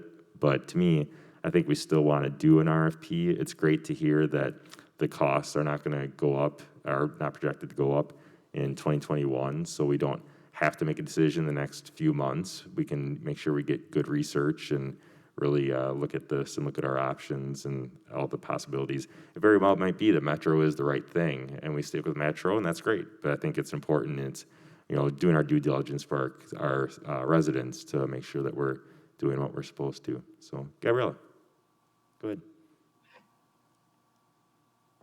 So I really want to make sure that we're thinking very clearly about the fact that we should center the experience of people that ride public transportation as what's important. Because obviously the budget's important, and we need to make sure that if it's in our budget, 100% agree with that. But if we create a bus system that fits our budget but does not work for the individuals that are riding it, that is a disaster. And Justin was really kind to provide, you know, they did some analysis of how many routes in Fitchburg are actually integrated really directly with Madison, meaning that they're just extensions of Madison routes that go into Fitchburg. And about 31% of our routes would be categorized that way. And so the idea that we would get rid of that service and instead insert a Fitchburg service that apparently by the mayor's suggestion, we might not even charge for, so that we would avoid that double charging that would result for those individuals. I just don't see how that functionally works. That means that an individual that needs to get downtown Madison that lives in Fitchburg needs to navigate 2 different bus systems, potentially has 2 different charges.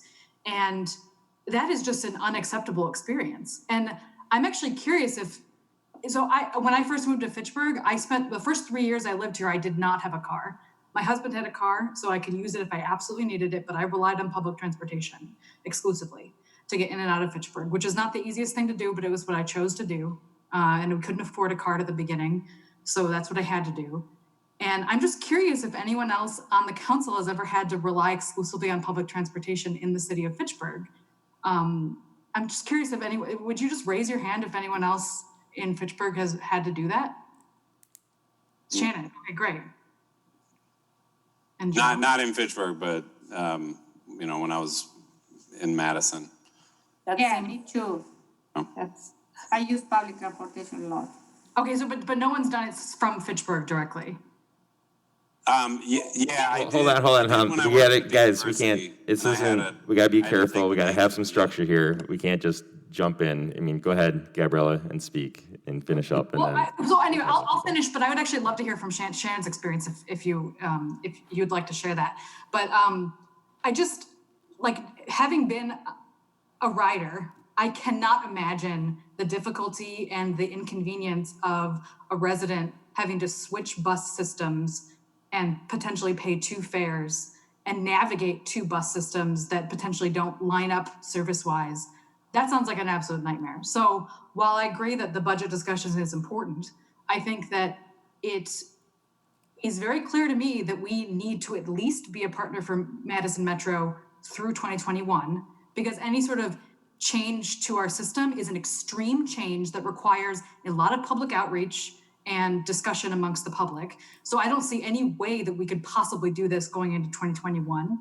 So I think that at the very least, we need to continue our partnership through next year. But beyond that, I really don't see how we could reasonably expect to cut off Metro service to that 31% of our routes that are integrated with Madison, of which we pay very little because we're only the end of that route and we're not paying for the entire amount. So in my mind, we continue our partnership with Madison Metro in perpetuity no matter what, even if we don't have our entire system be a part of Madison Metro. So I actually do think that this is a really important resolution, especially considering that Madison Metro is making these changes. I think the fact that Justin was kind enough to spend his evening being on this meeting and explain these situations and be very upfront and honest with us is an indication that Madison Metro is going to make an effort to be a good partner in the future. And I think we should make a gesture like this similarly. I think that if we want to investigate an RFP and look at those systems, I think that's fine. But I honestly, I just think it's an absurd idea that we're going to let that happen to the residents. And my concern is the continuity of service and the ability of residents to actually be able to use public transportation as their primary means of transit, which is a reality for many people that live in Fitchburg. Thanks. All right, Julie, if you're ready, and then I'll have Shannon after that, Tom, and then Sarah. Julie, you ready? We can't hear you though. You're on mute. Oh, they can go first and then I'm gonna go after. All right, Shannon, go ahead. Okay, so I actually just have, I have a quick question here. So when we do this because we get that grant through Madison or whatever, and it goes to Fitchburg. So when do we have to do our contract? How long does our contract go for Madison Metro then? Is it a yearly basis that we redo this?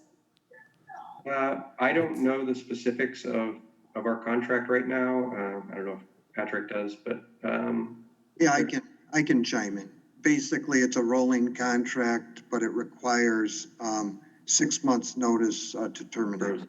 Oh, okay. So for next, like, say if we decided to say, since we get that grant, then the money doesn't change as of now for this next year into 2021, say. We can say as soon as we get our, we get our projected figures for 2022, we can say, we don't want to do this at any time. We're not stuck in the contract for 2 years. It's just 6 months. We have to give. Now, can you ask me this, just for some of the other alders that really want to stay with Madison, is there a reason why you don't want to look at other options? Like if we could possibly do the Madison Metro to 2021 because they have that funding. If we could take that year into looking and talking to our other residents and maybe other options, in the next year, would that be a possibility? Yeah, I think that's kind of the plan, I would think, is we go through 21, but we're looking at the options right now. I've got Tom next. Could I add one thing to that? Yeah, go ahead, just. So I think one of the other things, I mentioned the route study. One of the other challenges here is that without some sort of commitment from Fitchburg at some budget amount, it's going to be really difficult to plan out that new route network. And so basically we're going to be in a situation where if Fitchburg isn't ready to commit to any service with Madison Metro, we'll have to design a network that reflects that. And that if Fitchburg at some point later decides they do want to continue, then we'd have to just kind of add on appendages to the routes that may not make a whole lot of sense. And so that would be, I think, there is value in deciding what you want to do, even if it's just, we want to allocate $500,000 a year and we want to stay at that budget level. We can design a network around that. But to leave it completely up in the air to where, next year you may or may not completely pull out of the system, it will make it, I would say, we will not end up with an efficient route design, and things may look kind of ad hoc, kind of cobbled together at some point in the future. All right, Tom, go ahead. I guess I want to come back to the director there. A question in reference to the CARES Act. Are you telling me that you did receive the money and we're good for the rest of this year, which not that much left, so we're good for the rest of this year in all of 2021? Did I hear you right? That would cover any cost increases over this year and next year. So basically that you had your budgeted level from November of last year, and you could stay at that level through 2020 and 2021. The reality is that even our 2020 numbers are increased over what the budget was, but the CARES Act money can cover that incremental increase. So for 2022 then, thank you, I got your answer. For 2022, you're saying it was like 500,000, 900,000. What's that percentage that it jumps? It's taxing my 90% math on the roughly. fly, but certainly over 50%. Okay. The other thing is reference to the bus rapid transit. It was before your time. Mayors had talked about that in the city of Madison to include Fitchburg. And correct me if I'm wrong. My understanding is Fitchburg's not included anymore in that. It was from east to west or north to south or whatever. But Fitchburg was taken off that map, and correct me if I'm wrong. No, it wasn't taken off the map. There are two lines that are envisioned. One is the east-west line and one is the north-south line. The project that is being pursued right now is the east-west line. There is a plan to build a north-south line as well that, at least at the time, theoretically would have gone into Fitchburg along Fitchburg Road. Our application for the east-west line goes in actually Friday of this week to the FTA. But that actually includes a provision, includes the buses for the future north-south line. So we're able to bite off a big chunk of the future cost of the north-south line in this current phase in this project. So that in the future, the only thing that the north-south line has to do is build the infrastructure, build the stations. And so in many ways, the service profile of the north-south line will be in effect starting with the east-west line when it's put into effect. The timing of the north-south line, will really depend on funding and frankly, Fitchburg's partnership. If Fitchburg wants to pursue that project as a partner with Madison or not. Without that, it likely would go from the south transfer point, up to the north transfer point to the north side of Madison. Yeah, further, Alders, I just want to bring this to your attention. Some of you are new here, and you don't know the history of this, but there's a couple of mayors back really pursued this bus rapid transit. Not only did they pursue it, but they built Fish Hatchery Road for it. And if you talk to a guy like Dwayne Bowman, Bowman, not Dwayne. Andy? Thank you. Andy Bowman, he'll tell you about it. But the situation is, the city of Madison, I forget about off the map. That was bad on my part. But we're not included. And we don't have the buses. The director right now, I bet, cannot guarantee the city of Fitchburg that we're going to get these buses. This is a crapshoot. This is really a crapshoot out there. Unless somebody can tell me on this council that we're going to get these buses. I call them the envelope buses, if you're not familiar with what I'm talking about. That's what they are. They're the ones that go back to back. They're like an envelope. We don't have it. And the director now can't even say that we have it. He's looking at the north-south line, but we don't have it. And just like I've heard from another alder tonight in reference to this resolution,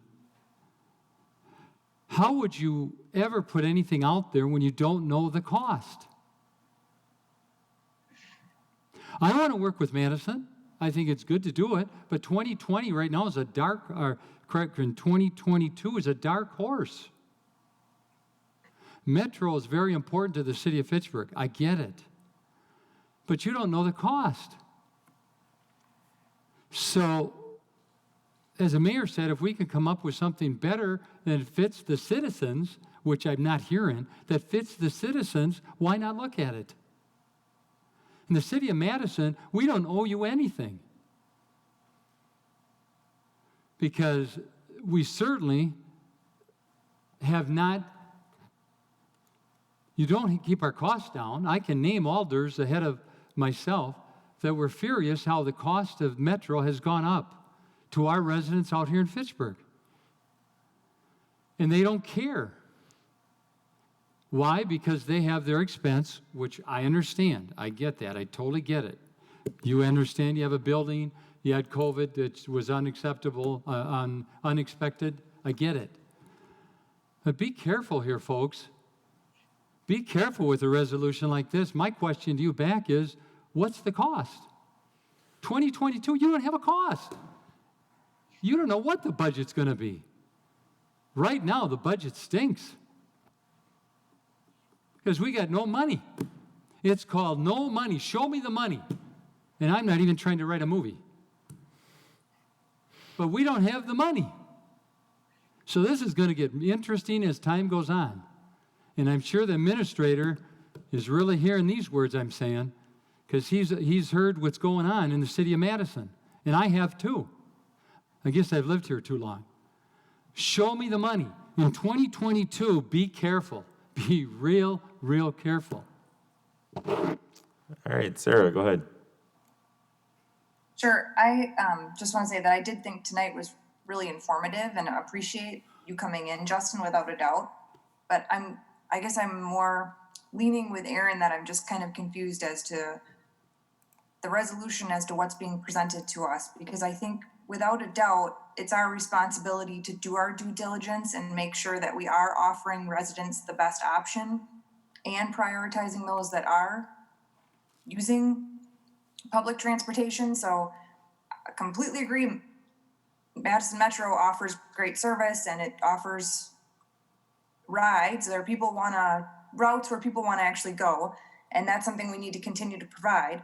But I just don't think that we would be doing our due diligence if we didn't research other alternative options that were out there and consider the costs that were affiliated with those options. So I'm not saying that we're not going to consider or not going to continue our relationship with Madison Metro, but I guess it just feels irresponsible to lock ourselves in without researching and understanding what does provide residents the best option at the best price, because I don't know. And I just think we should do our research before we 100% commit. Otherwise, it just feels irresponsible to me. All right. Julia, are you ready? Yeah, so I want to tell my fellow alder that in 2015, the city did a study called the Intracity and Transit Feasibility Study. It was approved in April 2015. And then there, maybe you can find it is in the website. I recommend that you read that.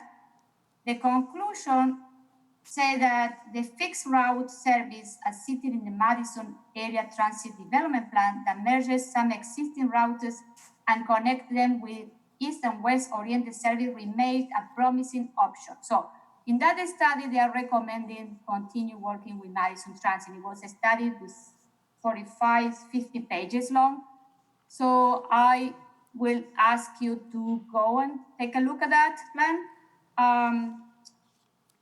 I think that if we are going to do a change, a radical change, that we decided that we are not going to use Madison Metro anymore, we are going to go with our own, we need to have a community input, and we need to ask the people that really use the transit, what they expect, what do they want? Because I don't use the bus, but for me, it's either way. But then for the people that really use, and usually it's our low-income people that are using the bus, okay? We need to ask them if we're gonna do a radical change. We are talking about people. We cannot, I agree with Gabriela 100%. We cannot adjust our budget, because we need to adjust our budget and we don't care. We need to, remove route, don't work with Madison Metro, And I think we don't need to forget that we are talking about people life here, that they need the Madison Metro. And I think that, yeah, we can do a study, we can go an RFP, but then I already consulted with several people in my district, talked about this, and the first thing that they told me say, oh, we are going to have to pay 2 fare now to move from one city to the other one. This is what it comes. And this is something that we need to go and do. And I think that we have a relation with Madison Metro for many, many years. And I was in council when we decided to do that ride share program, that it was a fiasco, okay? Fiasco. So, we tried to do alternative SIM. It didn't work. So my question is, I want to imagine myself, if we do an RFP, what type of services are coming to Fitchburg to do this? I am trying to look which company are there. What are those? You know what I mean? I don't think that we have that type of company here even close in Dane County. And so, I don't know. I think that we need to be careful about, we are putting, I think that I agree the budget is important, but then in 2022, we need to adjust to budget to accommodate these services to the people, and this is what they pay our taxes. We have to provide. This is one of our services that we need to provide to our people. All right, Joe, go ahead. And Gabriella. I'm going to go point by point.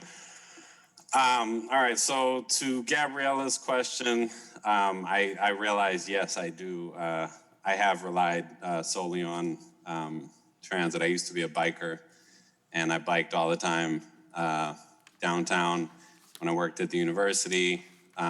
Broke my wrist, so I couldn't bike anymore, so I actually had to use the 19, took it every day throughout the winter. And I did rely solely on Metro. So I think we had a speaker at the last meeting, a student in the vet school who lives in Fitchburg, goes downtown, uses the Metro to get there. So that wraps into something that Alder Schroeder said, which is, this is a service that people want. I just want to make a slight correction. Again, words are incredibly important. I would correct want and put need there. There are people that need these services, not want, need, N-E-E-D. I will address Alder Clouder's comment, show me the money. Alder Arata Frata clearly stated that we had a study in 2015, and that study recommended that Metro is necessary, and that we had a failed program that was a fiasco. So it looks like we've been down this road before, and we found that going outside of our relationship with Metro has failed. Studies have shown that. Paying for a program has shown that. The money has been put into that, and that money has shown that an outside service fails. To create another study would cost time and would cost money. Gathering that input would cost time and money. So again, if we want to show us the money, we're paying for something we've already done that's proven to be a failure. People need this service. They don't want this service, they need this service. I'm one of those people. I work at the university again, and I probably will be using it again. I'm not low income. But I really question the, both council members and staff that are gonna waste our time and money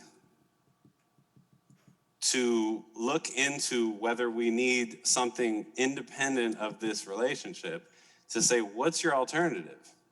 Like, what alternative are you really looking at that we haven't already tried and realized is an abject failure?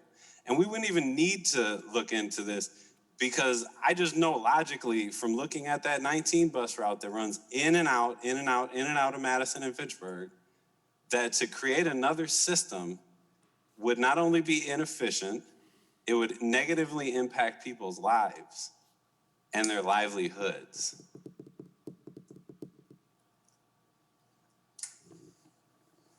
All right, thank you. Gabriella. And Dorothy after that. Justin, I hope I'm not sure if you can answer this question, but if Fitchburg looked at our budget and he said, we have $500,000, that's all we have to pay to Metro a year to year, is that something that we could bring to you and say, can we adjust service year to year to make sure that we stay within that budget? Or is that something that, are we not gonna be able to predict it on a year to year basis? Yeah, I mean, I think that's reasonable. It's going to be a little complicated for sure to know, to kind of balance projections with reality. Things like COVID springing up, things that we can't really plan for. But certainly we can, do our best to forecast a system that meets that dollar threshold, whatever dollar threshold you set. Okay. My other question for you is, what does the timeline of the network design study look like? Basically, it goes to Madison Council here within the next month for the contractor selection.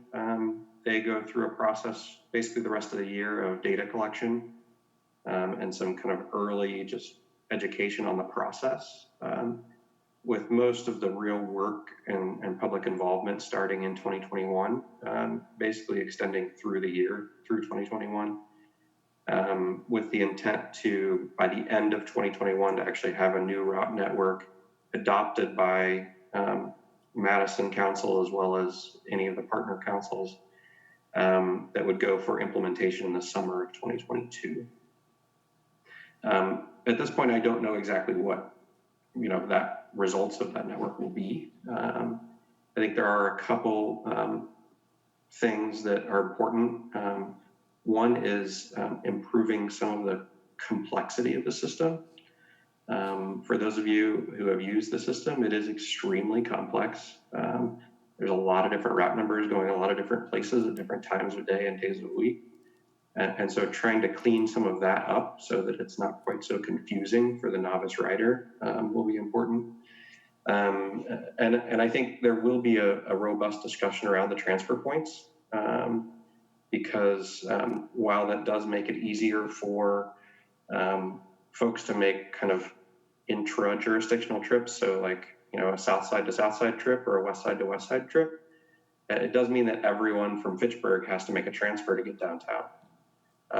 And so that may not always be the best thing. And so there will be, I think, a robust discussion around, does that transfer point system still make sense? And I don't know what the result will be. But I do think there will be a strong discussion around it. Awesome. That's really great information. And then my other question is for Pat. So Pat, my understanding is that you actually have an RFP proposal drafted by staff. Is that correct? No, it's not drafted yet. Okay. So here's my question. So I think Justin made a really important point, and it's one of the reasons, it's something that I didn't nail home for everybody in advance, but I included the information about the network design study in the original resolution because being a part of that is an important part of making sure that the system works for our residents. And the fact that we need to clarify if we're going to be a part of the system, I think is a really important one because no one's going to want to make sure that the routes are great in Fitchburg if they think we're going to pull out at any minute. And it's just not a good way to be a partner. So Pat, since staff is working on an RFP, can we put it on a timeline so that we can get some information back about what other options are out there so that we can come to a decision about whether or not we're going to commit to Metro in the future before the end, in the next several months, so that we can come back and say, we looked at other options, we saw what else is out there, and we're going to commit yes or no. Is that something that we can look to do in the next several months since RFP is already in production?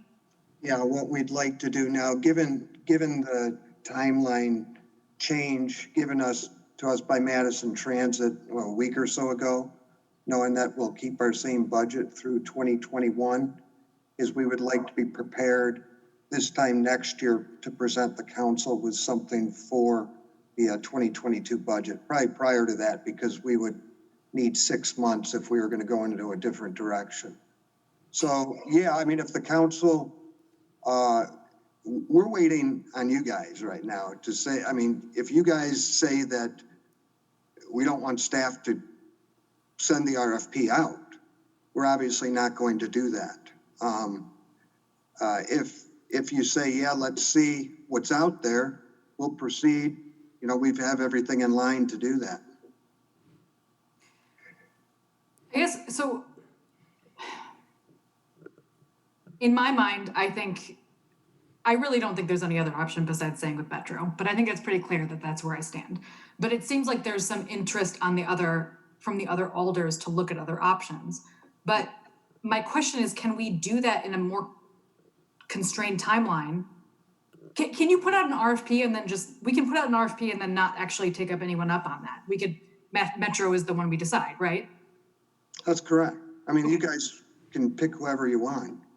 But just to do an RFP just for the sake of doing an RFP and not wanting to change is not being very respectful of those individuals that are submitting these RFPs, which take weeks upon weeks to put together. Well, I would think. We want to make sure that, you know, we put this out, that the intent there is that the council will consider all options that are on the table. And I would think I would expect Madison Metro to be one of those options. I mean, that they'd be part of the RFP and one of the options on the table as part of that, I would think. Okay, well, I think, so I'm not quite sure how to move forward on this because I think that the different alders are coming at this from a very different perspective. And so Tom, like you say, I don't think we can spend $900,000 on Metro in several years in the future. I agree, that's not something we can do. But that's why I asked Justin that question about, can we set a budget? And so we want to work with Metro to make sure we stay within that budget. That's something that we can do. And maybe we have to cut certain routes because it's not possible to make that budget. But in maintaining that service, we can maintain continuity. We make sure that residents have the transportation options that they need. I mean, as far as I'm concerned, I want to stay with Madison Metro. That is 100%. I really don't think there's other options that could possibly work. They might work for Fitchburg's budget, but they will not work for the individuals that are riding the system. And working for the residents in Fitchburg is my priority. And I hope that that's the priority for the alders that represent these individuals. Yes, budget is important, but we need to make sure that we make this partnership work within our budget and not make the budget work. It's the wrong focus. And I would respectfully disagree with you. I lived in an area similar to the size of Madison for 25 years, worked for the Metropolitan Planning Organization there, and also served as my first two administrators' jobs. In that metropolitan area, the Quad Cities, they had 3 different transit providers, 3 different. One on the Illinois side, one for the city of Davenport, one for the city of Bettendorf. They all integrated perfectly. Everything worked fine together. And those entities, the city of Bettendorf separated from the city of Madison for the same reason that there are individuals that are considering it at this end. It got too expensive for the Bettendorf residents to be told what their expenses were going to be by the city of Davenport, Iowa. And one other thing, Pat, if you can, I guess, confirm, is that, with that 6-month opt-out, even though this council might decide we want to stay with Metro forever, we can't hold future councils to that. So, there's an election every year now, and really at any time, the council could say, no, we want to change. So even though this council might say, yeah, we're committed, you can't hold that to future councils. That could change at any time, which is kind of the challenge, I think, with planning in a council city is councils change and priorities change, and that's part of the challenge that we run into a lot of times. So, I have Dorothy next. Okay. And I made up a little bit of a list again. One of my priorities throughout the years, through all of the discussions we've had, is how do we get grandma to the senior center for lunch? Right now, if grandma wants to take a bus to the senior center, she's got to get there at 8:30 in the morning. And then she's stuck there until 4:30 in the afternoon, because that is when buses are available near enough to the senior center for her to go for lunch. I want to expand the numbers and types of people that use public transit. If you want to take a note, Justin, in conversations with Chuck Camp in the past, I've talked about a couple of marketing campaigns, one that I was calling Texting Encouraged, where if you're going to be on a bus for a half an hour, you can keep doing your work with your thumbs, something that you're not allowed to do if you're holding a steering wheel. So if we can get people on buses to continue working while they commute, that's something I want to do. The other one was, I was just calling Suits on Buses, kind of same thing. I want to break the stereotype that buses are for poor people and for students, and a little bit for people that work downtown if they live close enough.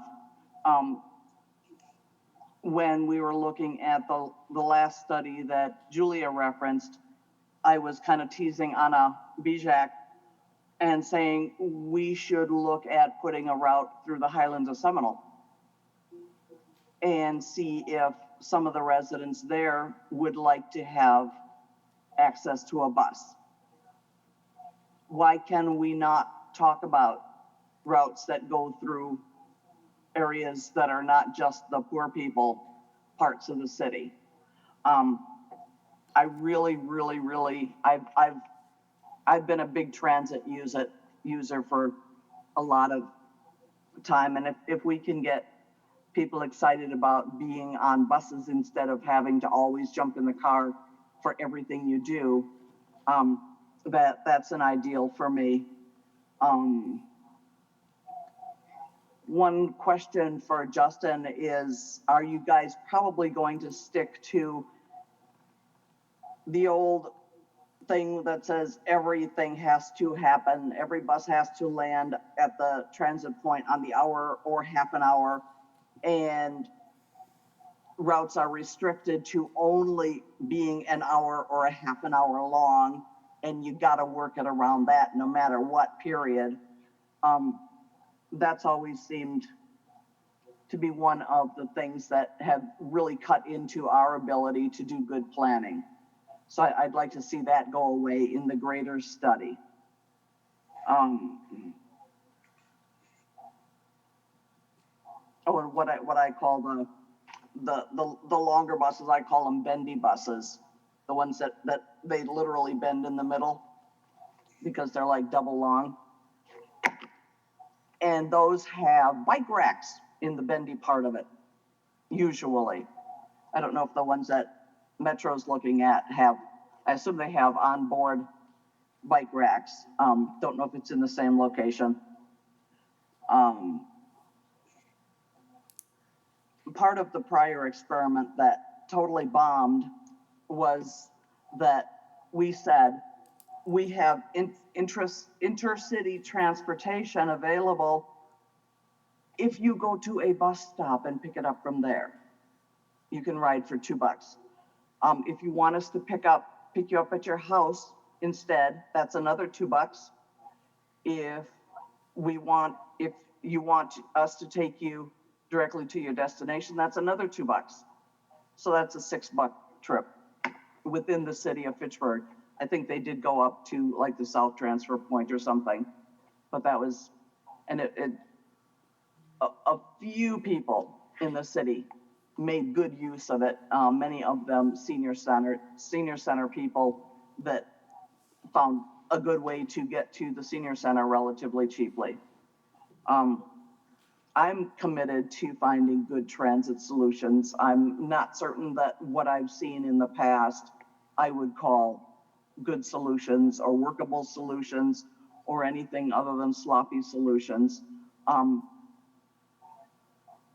The resolution itself does not say that we're going to contract with Madison Metro. It says we're going to cooperate with them as part of this study. And hopefully that would result in a contract, but it does not guarantee that we'll be writing a contract. So I'm going to support this, just because we should work with them. We should have a seat at the table, even if in the end, we end up not making use of it. All right, are we ready to roll call vote? Oh, Randy, go ahead. Yeah, the only one who hasn't made a comment. Justin, thank you. Thank you for your presentation. I know, I think we really need to sit back and have all of our options on the table. We can't just continue with one system. And I know some of my colleagues are going to come back and say that it's the need, it's a low income. We are accountable to all taxpayers of Fitchburg. And yes, we do need to provide a service to a certain population, the marginalized population. However, let's put everything on the table. Let's look at it. Let's look at what it's going to cost the taxpayers and then go forward. I just have some real concerns with what's being presented. I like what's being presented, but I don't see any dollars. And I know, Gabriella, you know where I come from. I need to see some dollars and make a judgment from that. Thank you. All right, ready for a roll call vote? All right, Tracy, could you do that, please?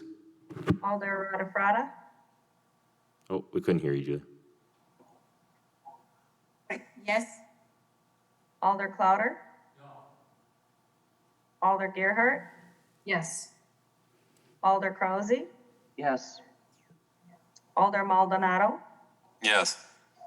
Alder Schroeder? No. Alder Strassman? No. Alder Udell?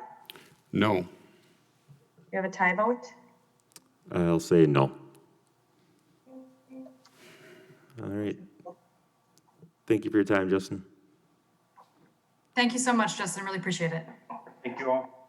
All right, we will go back now to Board of Public Works. Sarah, go ahead.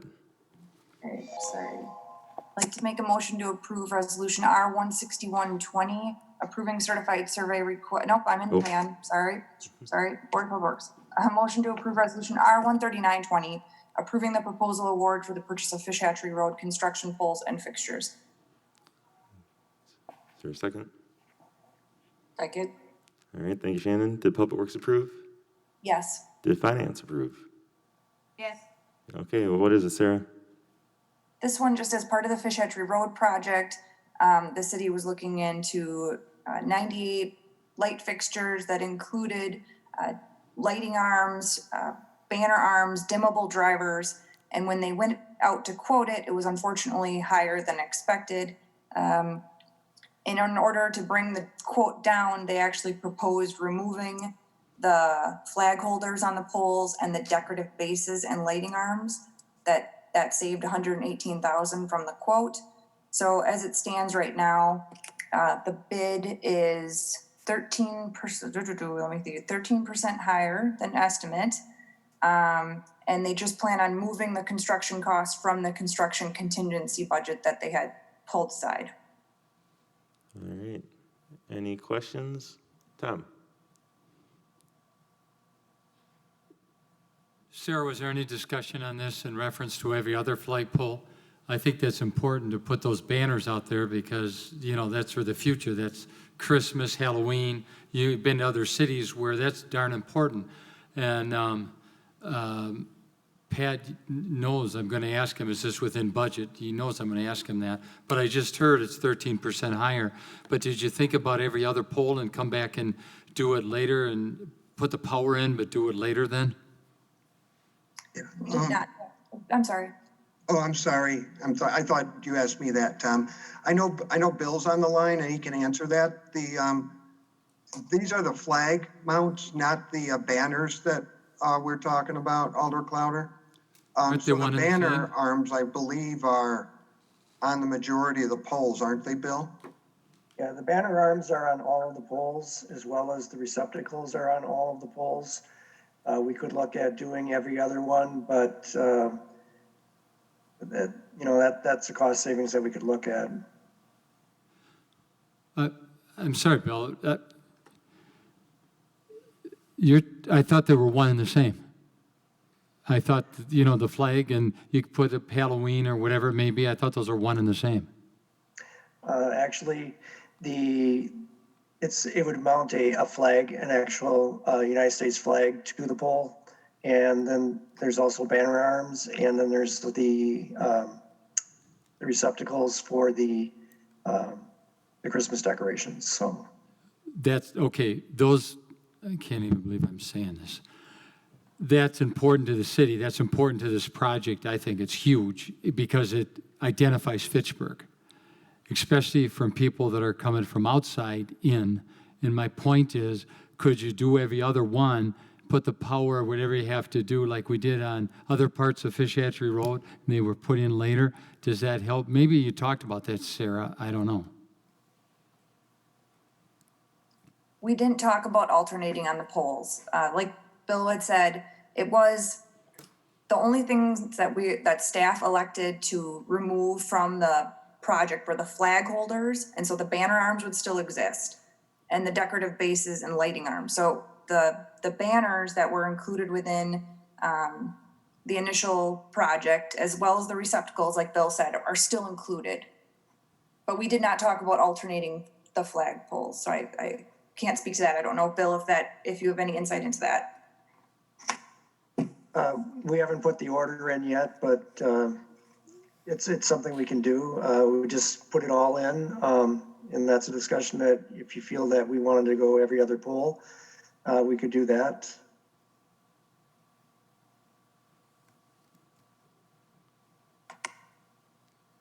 Tom, anything further? Do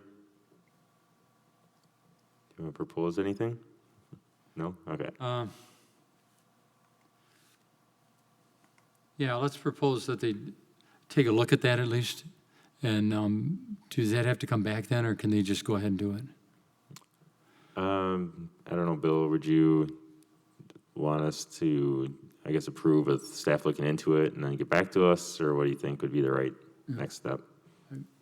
In the staff memo, there's a cost for the banner arms and the light pole receptacles. So if you cut those in half, that's the amount that I would put the purchase order for. You know what that number is off the top of your head? I'll have to calculate it. I can get it to you by the end of the meeting, or. If he does that. Do you want to come back to this, or do you want to vote on it? Or do you want to We postpone it until next meeting, let him do his work?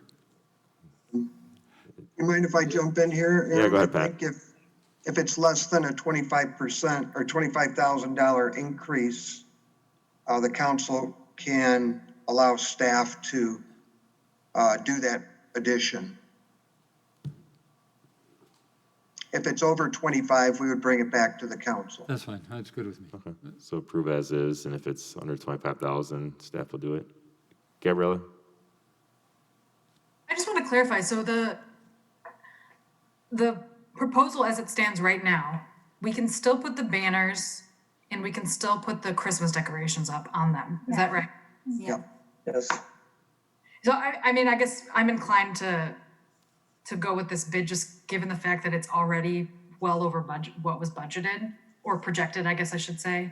The fact that we can still, put Fitchburg signs and Christmas decorations up. I also think that's important. I mean, it's one of our entrances to our city, so I think that we should be able to do that.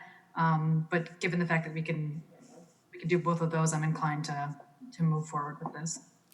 And to clarify, I think, I'll let Julia speak and she had her hand up, but I'd ask for a amendment to vote on, but to provide that direction. But I'll let Julia speak first, and then you can propose that as amendment if you would like. Go ahead, Julia. Yeah, I want to clarification because when I went out for a second, so what addition are we talking about? So, Tom was asking about the things on the light poles to put like banners and flags and stuff like that, and wondering if we could do every other pole to save some money on the cost instead of doing it on every pole. But the banners in finance, I want clarification now from Bill. I seen the poles, we have the banners so we can attach to the poles, isn't it? We don't need spend any extra money, isn't it? That's correct. Okay, so we're fine. So so now we're gonna spend money on banners? No. The money would, instead of having a banner on every single pole that we have out there on 91 poles, you would have the banners on 45 poles. Instead of having the receptacles or the Christmas decorations on every single pole, you would have them on half of the poles or about 45 of those. So in doing that, the cost reduction would be of $18,500. All right, I saw Dorothy's hand up. Go ahead, Dorothy. I wanted to know if the quoted price that we have on here is the installed price. And if it is, what would be the price to buy them and set them aside and let our Public Works Department install them when they've got time to do it? Is that a reasonable option? The poles themselves will have the banner arms welded onto them. So that you have to have that on there right away. All right, Okay, Gabriella. so that's not workable to do? No. All right, Gabriella. I'm sorry, I'm still a little bit confused. Tom, can you just clarify? Did you want to add the flagpoles, or did you want to remove the banner arms from every other? Yeah, I'm confused. That's a fair question. No, it's fair. I wanted it up every other pole, but to leave everything on the pole. In other words, if there's, Bill, help me out, if there's a flag on one side, don't remove anything from the pole. So if there's a flag on one side and then a Halloween on the other side or whatever it was, or Fitchburg, welcome to Fitchburg on one side, and then on the other side is a Christmas decoration, fine.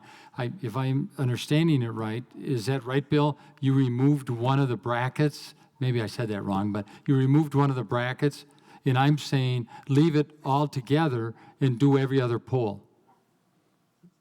Tom, I guess I'm still not clear. Are you saying that you don't want the banners themselves on the pole or the hardware that the banners would go on? Because I think, so you want the hardware in every pole. Okay, so then I think as it is what you want. And then you're just saying as we decorate them to save money in the decorations to do every other pole in the future. Okay, so you're okay with what it is right now because this is just the hardware, if I'm correct, Bill. Yes. Okay. Yep, so this isn't for the decorations, this is just for the hardware to put the decorations on. And so you still want the hardware in every pole is what I'm hearing. It's just that when we go to decorate, we can save money and, alternate. Let me come back to Bill, it's $18,000. Is that what we're saving? Mm-hmm. Yes, by going with every other pole with either a decoration or the banner arm would be a savings of $18,500. I'll stand corrected due to the magnitude of this project. Sorry about that. Stand corrected. I'll drop everything I just said. $18,000 is not worth it to me. I think it's better to leave it the way it was. Yeah, All right. Leave it the way. $30 million. All right, let's go ahead and vote then. All in favor, say aye. Aye. Aye. And opposed, nay. All right, that is approved. Next one, Sarah. All right, I'll make a motion to approve resolution R-14720, accepting a public water easement on the EcoStar property. Second. Seconded by Dorothy. All right, what's this one? Oh, I first did Public Works approve? Yes. I know Planning Commission approved. Did Finance approve? Yes, we approve. All right, what's this one, Sarah? This one is just on McKee Road between Fitchrona and Seminole. There's a section where a fire hydrant wouldn't fit as it was initially planned.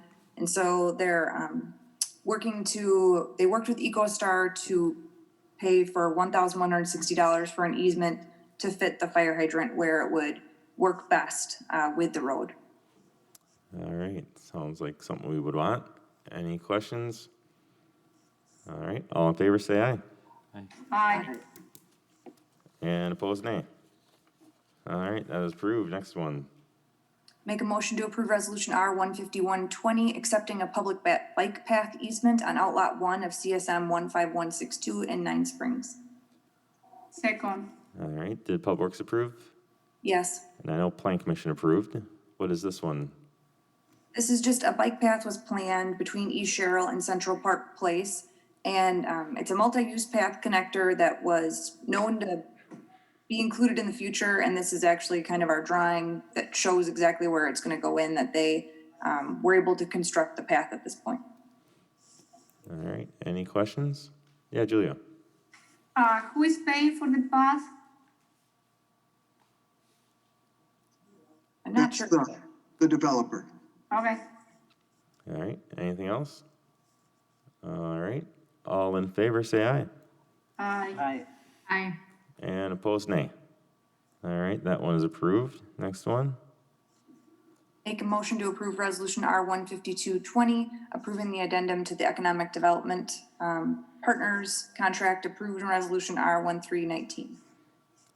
Is there a second? Second. Seconded by Randy. Did Public Works approve? Yes. Did Finance approve? Yes. All right, and Sarah, what's this one? This one, Cindy Yagi is a partner that we've used for the Verona Road construction project and Fish Hatchery to provide marketing and education and communication for the construction and the businesses that are affected by the construction. When we chose to move the Fish Hatchery Road construction plan to bump it out to 2021, this just modifies the term of her contract to also bump to align with that timing. It does not change anything with her payment in the contract. It's just changing the timing of the contract to extend that additional year. All right. Scott, is Cindy on the phone? Oh, she's not online. All right. Any questions for that? All right. Then all in favor, say aye. Aye. And opposed, nay. All right, that is approved. Next one. I make a motion to table resolution R 15320, approval of the stormwater utility maintenance plan. Or postpone or table? Oh, shoot. Yes, I'm sorry. Postpone for a later date. All right. Is there a second? Sorry. Is there going to be a date specific for that, or is it just will come up sometime in the next few months? Do you have a Look to specific date? Bill, yeah. To be determined. Yeah, we're doing some review of the language with our attorney so that it will be within the next month, I would imagine. And Tom did second that, Tracy. Any other questions on postponing? So Yeah, Julia. to be clear, so we are table or postponing this thing because of the language in the manual? Yeah, Public Works wants to continue evaluating it, make sure that they go through with a fine tooth comb. So my question to you is maybe a lesson that we learn from here, that from now on, all the manuals that they should go to our attorney before it comes to us, or they are putting, you know, so Right. it's a recommendation, I don't know, Okay, any other questions on postponing? All right. I just will say, if you don't mind, Aaron. Yeah, go ahead. If you guys haven't had a chance to read it yet, I would recommend looking through it because it's very informative in terms of what stormwater does in the city. So I know it might not be finalized yet, but I think Claudia did some fantastic work, and I think it's a great resource. So I'm glad that it's coming back. That's why I was so concerned. I was like, oh, I think this is a great resource. So I'm glad it's coming back soon. Yep. Yeah, it is coming back. We're just making sure it's in good shape. All right. All in favor of postponing, say aye. Aye. Aye. And opposed, nay. All right, that is postponed. Anything else for Public Works, Sarah? No, the McKee Road construction that Dorothy mentioned earlier is exciting, but that's all I got. All right, then we can move on to Parks Commission, which is also you. Yep, we're meeting on 9/3. Nothing else to report. All right, Library Board, Randy? Yes, Library Board met last Wednesday, the 19th. Primary focus of the meeting was the director's review. A majority of that was on closed door. And the budget was presented. We're on target. Library's in good position. A couple other notes, since starting the same-day curbside pickup in July, the library's had over 3,100 patrons scheduled a time to pick up library materials. Another point, the online summer reading program ended August 7th. They've had a total of 696 participants this year. While kids' participation was lower than usual, adult participation was higher than previous years, and they're planning a fall reading program. And then since May, library staff has created 102 online programs, and which have been viewed over 10,000 times on Facebook. Great. Thank you. Thank you. Commission on Aging Well, Dorothy, you got a resolution. Thank you. I do have a resolution.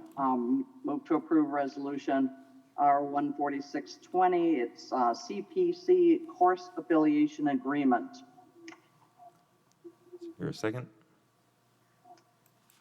Second. Seconded by Tom. I heard him first. And did Commission on Aging approve? Yes. All right. What's it about, Dorothy? It is working with a group of students to set up some online programming for our seniors. All right. Any questions on that? All right. All in favor, say aye. Aye. Aye. Aye. And opposed, nay. All right, that is approved. Anything else, Dorothy? No, we actually met though on August 14th. That's the first meeting we've had since the shutdown. So it was kind of nice to see one another's faces, even if pixelated. All right. RCC. Hi, just a couple of things about our meeting back on August 19th. We continued a conversation about how the city can prepare for stormwater and talked a little bit about what resolutions might be appropriate to refer to RCC specifically to talk about stormwater. And so what we landed on is that I'll probably be pulling some things off the consent agenda from time to time to refer them to RCC in the hopes that we can kind of have a robust conversation about that. And then we also talked a little bit about how we can incorporate some considerations in the final approval process for new developments, about how the plats are finalized so that if there are stormwater issues, we can kind of identify those before it's finally approved. So we're kind of in the early conversations about what that might look like in terms of a policy for the city. We also looked at an update for the stormwater utility rebate program, which is something that exists. It's not used frequently by individuals, but individuals that do things like rain barrels and rain gardens can actually get an ongoing discount on their stormwater utility rates. So we want to do some public education about that for people that are interested in utilizing it. And then developers and kind of, multifamily units, they can also get ongoing reduction in rate. But we are looking at potentially changing that in accordance with the changes in our ordinances to make sure that we're incentivizing higher levels of participation and not rewarding people that are doing the minimum required by the city. So that update's going to be coming soon. And the last thing is kind of a preview for the fall. We do a leaf-free streets campaign every year to encourage people to get streets out of the street. Get leaves out of the street before rain comes to reduce the amount of phosphorus that's going into the watershed. And so just kind of a public education campaign and hopefully getting people to identify themselves with a sign that says that they're kind of a leaf-free streets ambassador. And they'll be kind of leading the effort in their neighborhood if it happens. So if anyone on the council wants to be one of those ambassadors, we would love for you to join, and hopefully we can make it publicized to our constituents so that more people participate. And that's all. All right, thank you. Anything else for transportation and transit? No. All right. CETA, Julia. No report. All right. Ag and Rural Affairs, Randy? Nothing to report. We do have a scheduled meeting date of September 22nd. So. All right. EMS, Shannon. Our meeting was canceled. We have a meeting next month. All right. Bike committee? Yes, we are pulling together a subcommittee to essentially see if we can get Fitchburg up to gold status. by the American Federation of Cyclists. Right now we're at silver, so we're sort of determining, you know, kind of what low-hanging fruit there are in terms of our infrastructure, our community engagement, to be able to get to that point. So more to come. All right. Tree advisory. We meet next on September 10th. All right. Landmarks preservation. No news. All right. Census, complete count committee. Thank you. We've got a meeting coming up 9/24. It will be the wrap-up meeting. They've got people out knocking doors now, doing the campaign, trying to catch the folks that we haven't been able to get to reply to the thing yet, to the census. Still looking for people to help encourage people, so particularly folks that have a lot of apartments in your area. If you can help apartment managers to encourage them to help their residents to reply to the survey, that would help a lot. All right. What about housing advisory? No, I have a question. Oh, sorry. Yeah, go ahead, Julia. So do you remember last time you mentioned the percentage of Fitchburg residents that responded to the census? Has this number improved? Where we are now? I don't have an updated number in front of me. I would guess that it's not much different. Because this one is serious, you know, because if we don't report our people, we are gonna get less funding, and you know, so it's concerning. I did ask in our committee meeting, particularly for apartment buildings, if there is a way that the census people work with the management companies to kind of give a guesstimate of the census within their buildings, and they do something like that. One concern might be for some of the smaller rental areas with single family and duplexes, and maybe privately owned, the mom and pop little 4-unit buildings and things like that that aren't really on their radar. So we're in a position to lose quite a bit of money from state and federal funding, as well as the schools losing funding if we don't count as many people as we possibly can. I have another question. Does the census have a mapping system where you can see where are the areas where, you know, we need to focus more in going there to, you know, to work on those areas? I don't know. They won't drill down more than by census tract because they're afraid that there might be too much personal information that someone might be able to figure out if they. So one of the problems that we have is, like, part of the Highlands of Seminole is in the same tract as the Fairways and Pines buildings. So they tend to really offset one another and skew numbers for both of them. So it's a hard call. And they're not able to get that close. I can try it. There is a website, but I'd have to look it up, and I can send it to folks. All right, that'd be great. Thank you. All right, how about housing advisory?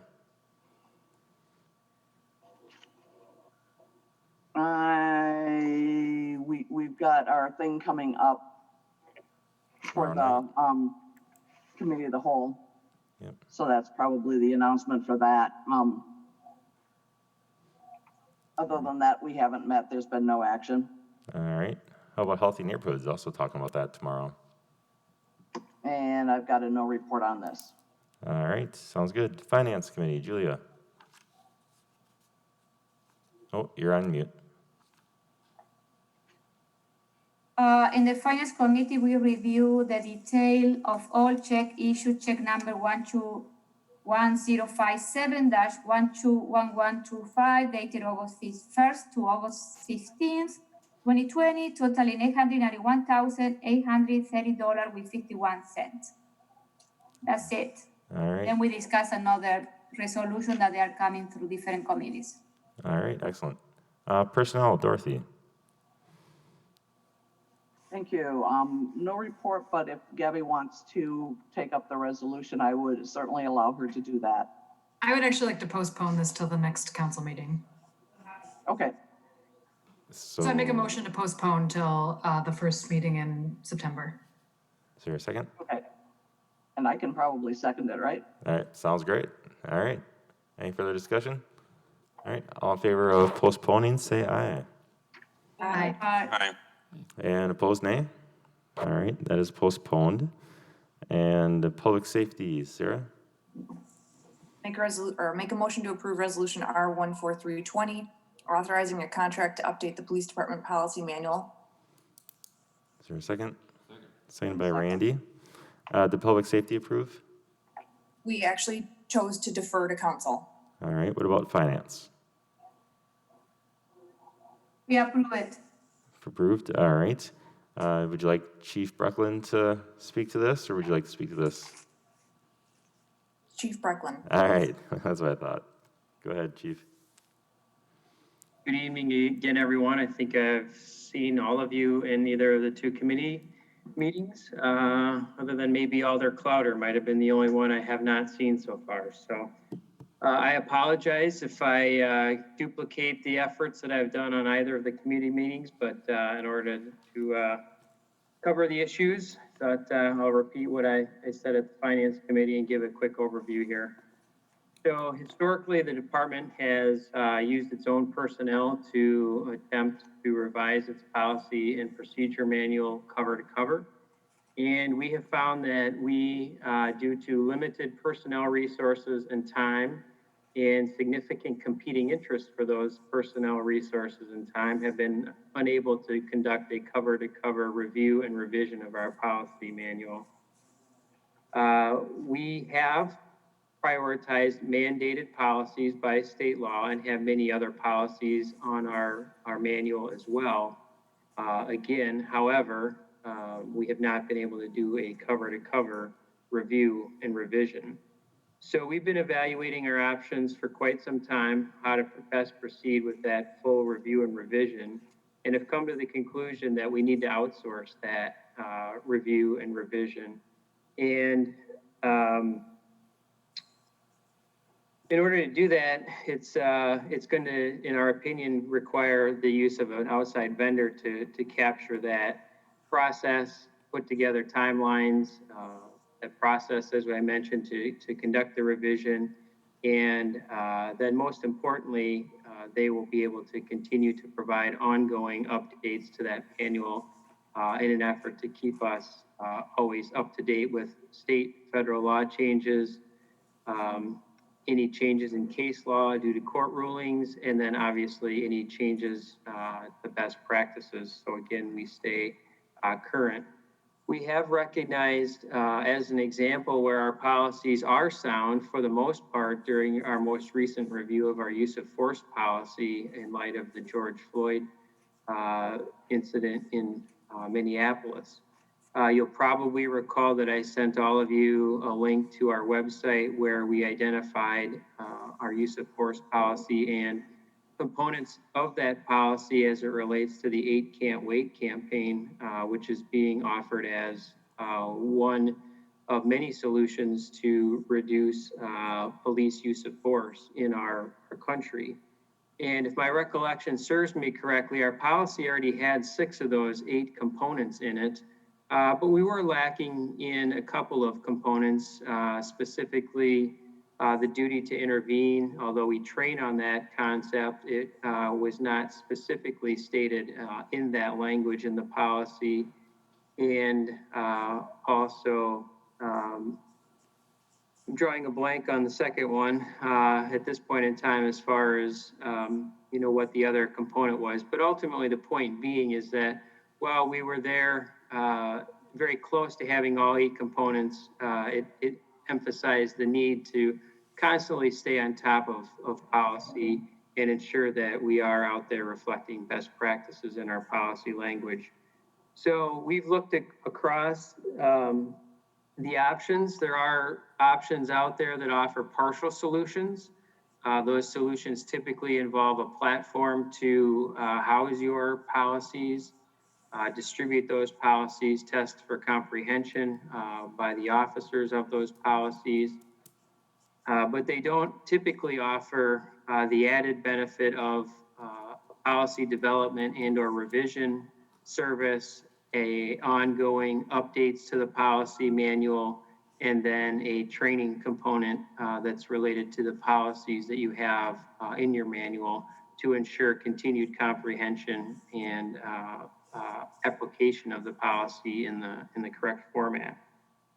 Lexipol has been identified as the vendor that we would recommend for this outsourcing.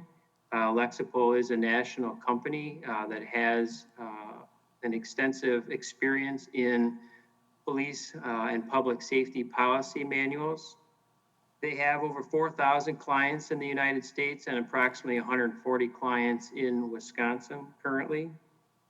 We see a benefit of them drawing upon additional perspectives than what we would typically offer here in the police department.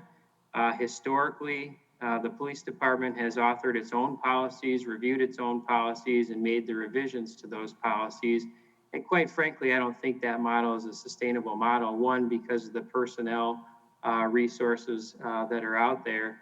And two, I think we need to start considering other perspectives as we look to review our policies and ensure that we are revising our policies, considering those perspectives.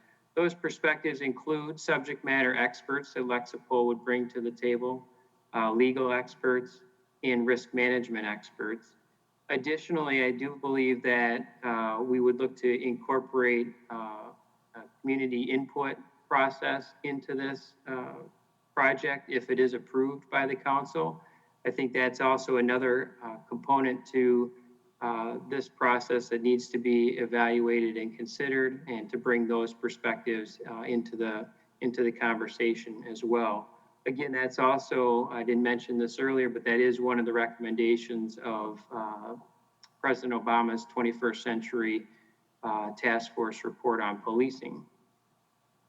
So we believe that the Lexipol, because of their experience and work in the state of Wisconsin, will provide us with Wisconsin-specific policies. They are familiar with the public safety environment in Wisconsin and the legal requirements that we currently are operating under. Their plan and the fact that they have expertise in implementing these projects, I think, will be critical in keeping us on a timeline that would be set at approximately 12 months from beginning to end to complete this project. And I think that guided plan using their expertise will help keep us on track and keep this process moving forward in an appropriately timed manner, yet capturing all of the perspectives that are needed here. So one of the big things that this company offers that we cannot find a single other vendor that offers is, again, this total solution. That is the ability to review, revise our policies, our ability to use their distribution platform, which will allow us to send out the policies, test the officers for comprehension using a series of questions and answers, requires the officers to indicate that they've received the policy and obviously that they've comprehended the policy, would provide for ongoing updates to policy, and the other component, again, is the training bulletins that will be provided by the company regularly that will help reinforce comprehension and policy application as it relates to our manual. We feel all of those things are important things to move our policy manual from an average policy manual as it currently stands to an above average policy manual. And I think that this is one of the basic foundational pieces of hopefully reassuring our community that we have a competent, and trustworthy police department, and that there is a measure of transparency as it relates to our policies. I also think that this a full policy revision that's aided by Lexipol will be done in such a way with an eye on accreditation for our police agency. I think that is another important thing for our community to consider. And it's been something that's been on my radar since I took this job a little over 2 years ago to take a look at accreditation. And I think now is the time to do that. But obviously, in order to do that, we have to make sure that our policies are in the area of where they need to be.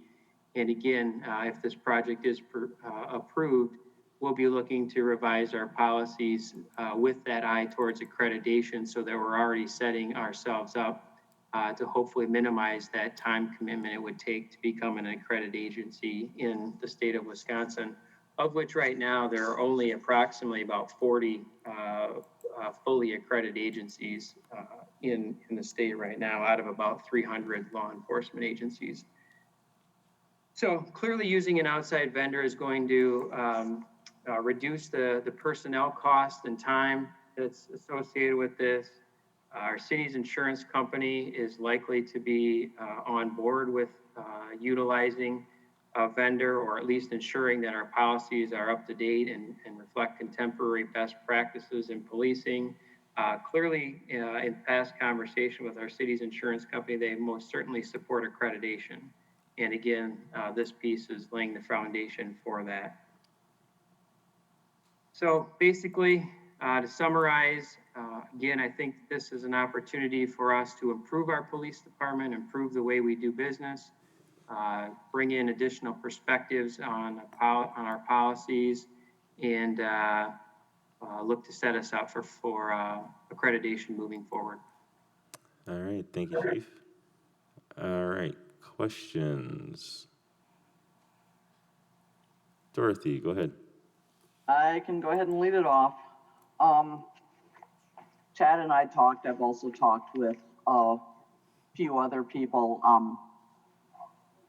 The company has talked very clearly about getting help to tweak the results that they have. And I would certainly encourage Chad to do that. I think he would do it even without encouragement.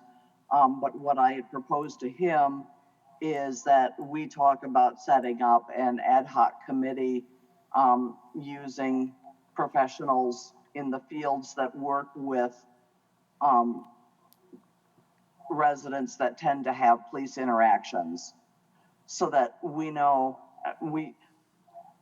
in the interesting times that we're living in, we know that not all police interactions are positive ones. And we can do better, but there's a long, long history in this country was founded on slavery and racism and things. We have never pulled away from that. There's still, it's hard baked into each one of us. We all have some degree of racism. We might try to set it aside, and maybe there's people are at different places with us, but it is so ingrained in our society that people have no idea that it lives in them, including police officers.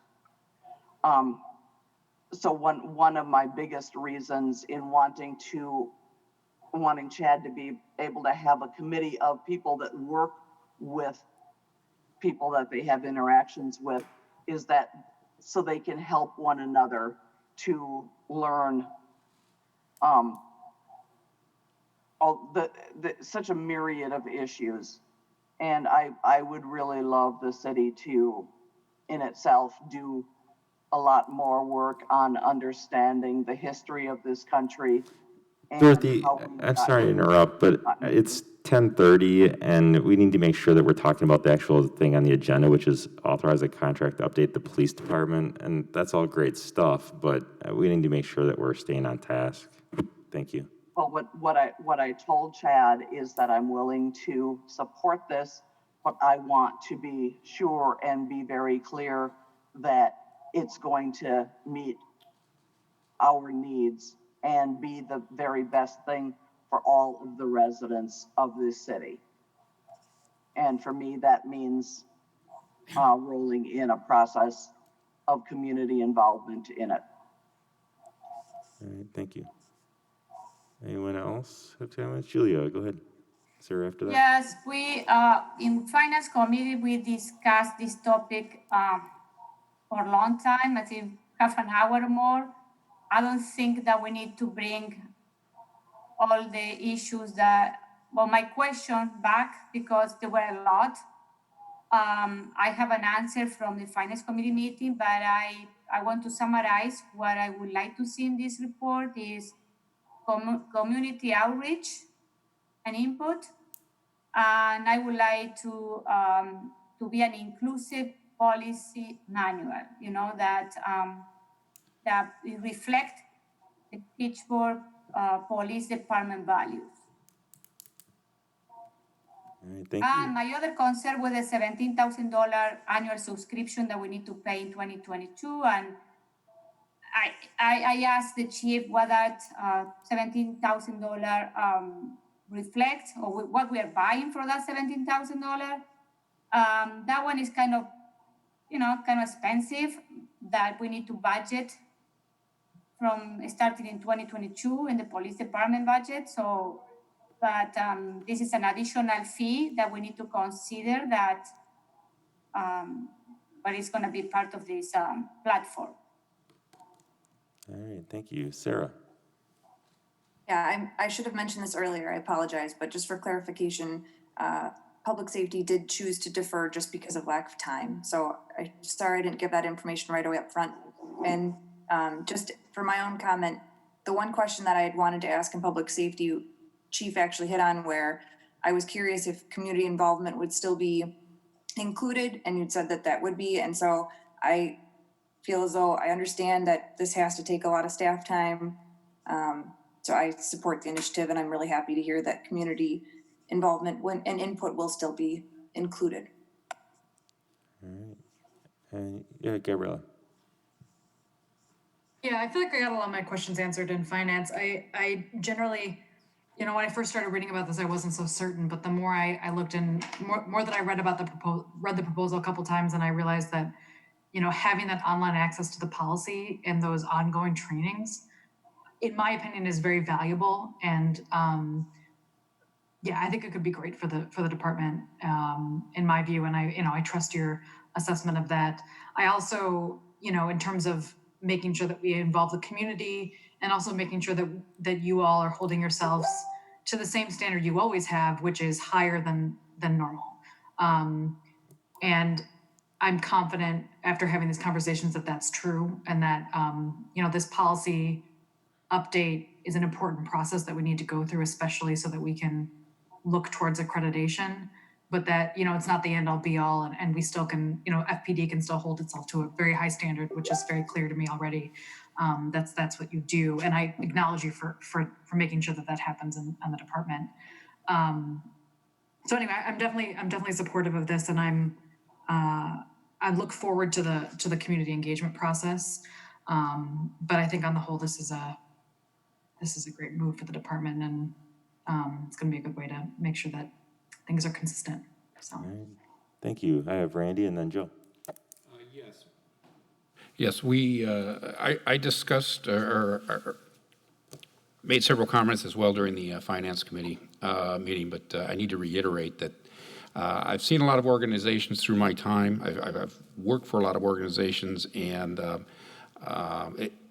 just from that experience, policy manuals can fall to the wayside. And I have seen some significant issues from some legal standpoints if those policy manuals are not kept up to date. I was very impressed with the Chief's presentation, the online access. This service is going to be able to provide changes in the law, case law, best practices, everything that I believe that will make us a better police department, better Fitchburg, given the times that we're in. I don't think we can ask for just an average policy. I think the chief mentioned that earlier. This will definitely be a great plus for the city. So those are just some comments. I'm definitely in support of. Thank you. Joe? So I haven't been able to watch the finance committee meeting, but just wanted to, and you can elevator speech this, it doesn't need to be extensive, but what does community engagement look like in your eyes, and how does it go hand in hand with Lexipol? So I think there could be a bunch of different layers to the community input piece, and I think that the council should obviously guide what that looks like. You could use a layer that publicly states, through media releases, social media posts, this section of policy that we're currently in the process of revising is, available to be viewed here, and you could submit comments here. You could potentially utilize the proposal that Dorothy has thrown out there of an ad hoc committee. You could look to use an advisory group to the police department or the city council or whatever the case may be as another option, or any combination of those three or other ideas that you may have. But I definitely support public involvement in the process. And that I'm committed to public involvement. I started my career here very early on as a neighborhood police officer, so I understand the value of forming connections and relationships in the community to establish the trust. And if we don't provide an opportunity for input, we're certainly going to be setting ourselves backward on the trust meter, if you will. As it relates to the process, if this proposal is approved and we begin our conversations to establish that contract with Lexipol and those timelines, we'll certainly look to include in those timelines that opportunity in whatever form or forms that it would come from public input, so that it is baked in there. And I think that is an important component, and we'll stress that with the Lexipol folks that we want to have public engagement. On certainly those policies of significance like use of force, like body-worn cameras, like pursuits, those sorts of things should be out there. There may be other less mundane policies that, maybe this group, they go out as a batch, if you will, of policies. So I think there are, again, summarized, I kind of got away from the elevator speech option you gave me, Joe, so I apologize, particularly since it's 10:40. I'll have the mayor asking me to move along with my comments pretty quick here, I'm sure. So again, I'm committed to a public process, and we'll look to bake that in there. Second real quick question. What have do other municipalities in Dane County, do other departments in Dane County use Lexipol, and what have their results been? I'm also thinking about the Law Enforcement and Leaders of Color Collaborative as a place to float this by as well. Yeah, I'm not aware of any agencies in Dane County that are currently using Lexipol services. Okay. All right. Anyone else? All right. Seeing nothing, all in favor, say aye. Aye. Aye. And opposed, nay. All right. That is approved. Thank you. All right. Anything else on public safety, Sarah? No, thank you. All right. I'll go to all the reports before mayor's report. We can start in District 1. Dorothy, I'll let you go first. I think other than bridge lift, I think that's the most exciting thing going on. All right. Joe. Looking at doing a possible voter registration drive in the Allied Dunsmarsh neighborhood. It'll probably be in early September, so I will keep folks posted if anybody would like to volunteer. All right. District 2, Gabriella. I'd just like to encourage people to continue being vigilant about masks. I have recently been made aware about an independent living facility in the area that's discouraging the use of masks, which I'm working on the president about that. And very concerning that people sometimes distribute misinformation about how masks are useful. So I encourage you to, I encourage all of us to, give out good information to our residents, the fact that masks protect others if you have the virus. It protects others from getting it. And I encourage you to, even if you think that everyone in your life knows that, I encourage you to share that since it's not always completely pervasive, that impression. I also encourage you, I had to go to Alliant again to get tested for COVID, and it was a very quick, streamlined process, which I'm very impressed with. So if you do have a concern about potential exposure to the virus or you're feeling ill, I do encourage you to go and get tested because it is very streamlined and very easy. So that's all. Thanks. All right, thank you. Julia. Yes, I have two things that I want to comment. One is a reminder to a request to the Harlan Hills Prairie Park, the people that live in those neighborhoods, that they don't place brush in the city park property. They need to do it in the Fitchburg drop-off, in the recycle site, okay? So that is open from 6:30 in the morning to 7 o'clock in the afternoon. So please do not place brush from your garden or, or yard into the city park property. The other thing that I want to mention, and I will need some help from city staff, is that the Seminole Village people are very concerned about with the new intersection on PD and Seminole Highland. I don't know, you have been there. There is a big new retention pond. It's huge.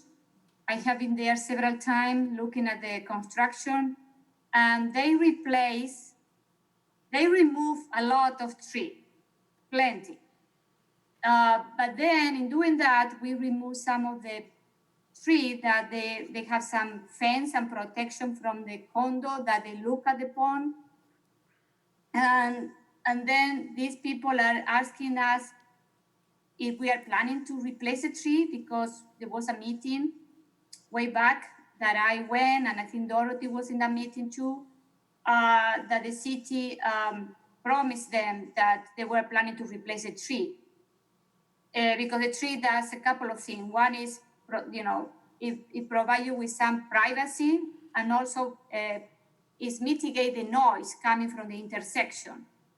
So, and I want to ask Gabriela, that is in the tree advisory, she can discuss this, and the park commission, Sarah, you can discuss this issue, because they are very concerned. They are very upset.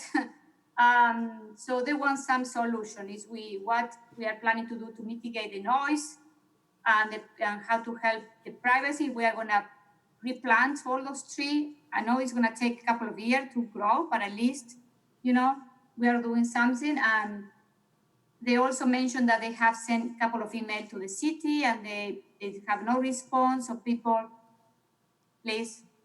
And Gabriela and I, we are planning to have a meeting. They request a meeting with us to discuss this. The neighborhood association. So we're planning to do that, but I want to know if you guys can follow up in your committees about what is the plan from the city to replace this tree. And I will, if you drive there, you need to go and take a look what I am talking about. So that's it. All right, District 3, Sarah. No report. All right, Shannon. No report. All right, Tom. I'm only bringing this up for District 4 due to the rural area that I'm in and that Randy's in. I'm still getting so many complaints about the assessments that we mailed out. And the situation is, if I've heard it once, I've heard it 4 times. It wasn't 14%. These assessments went up out of sight for some people. They're very concerned about it. They're concerned about not paying their taxes. They're concerned about not being able to stay in their homes. Maybe I'm going to pound on it one more time. I still say that the city should put out a letter informing them where to go, what to do, or maybe we could even extend the open book process to give people more time. It's gotten to be now that wherever I go, I get the same question about these assessments. So anything the administration can do to help me on this or to help the residents, I think it's good. I know I've heard too that the city's fault due to the fact we didn't keep up with this, yet the residents are paying the bill. So if you have a solution, or we can extend open book, as I stated, I sure encourage it because we got a problem out there. That's all I have. All right, Randy. Just to follow up with Tom, I too have received quite a few calls within the last week just as a concern of the assessment. And I think that seems to be a kind of a general consensus. And you mentioned open book, and I'm not familiar with that term, but I'm learning all the terms. So maybe this is something that we can look into. And not to, it's an important issue. I'm just not, because of time, I'm not going to continue on with that. I'm going to have some questions out of council.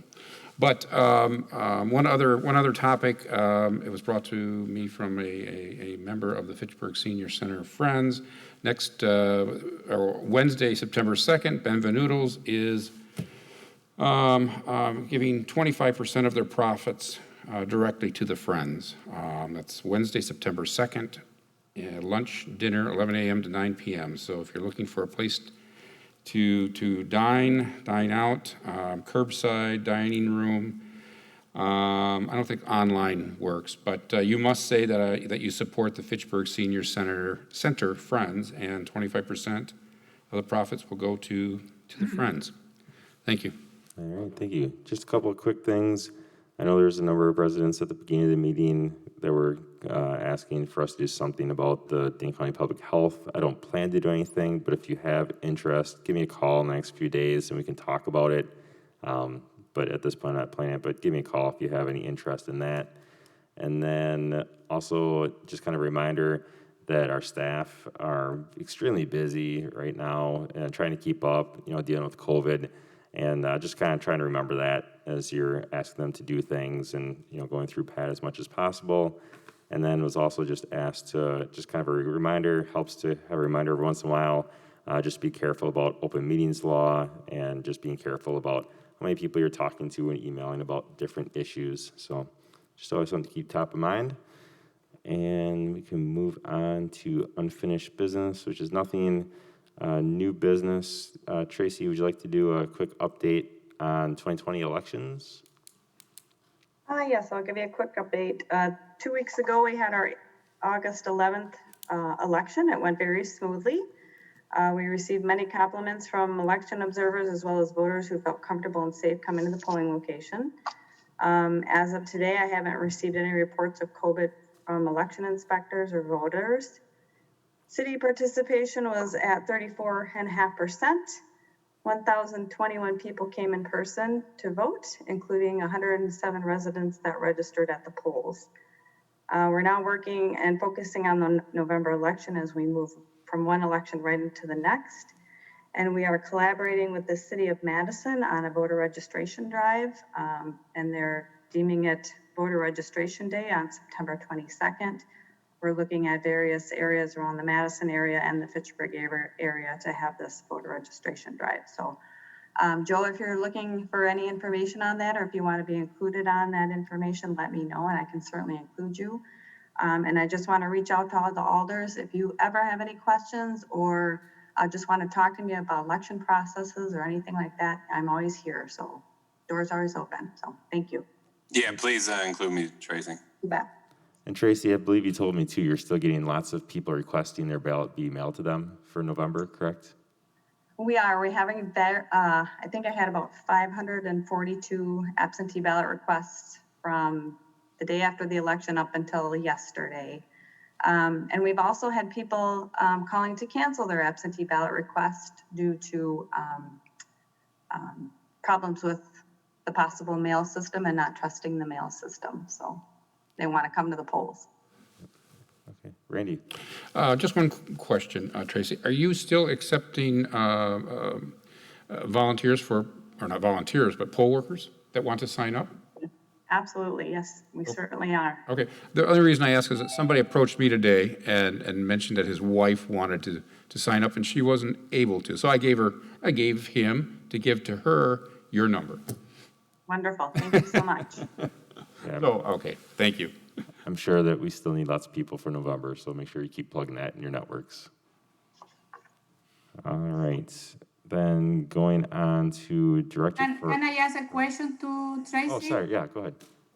Tracy, have you considered adding more drop-off sites within the city? I have seen a lot of residents that ask me that question. I have seen in social media too, that right now we have the city hall, but have you considered having places like safe places like the fire station, the Fitchburg library, so people have other option to drop off the absentee ballot? Because now with all the concern about the postal service delay and and people have more option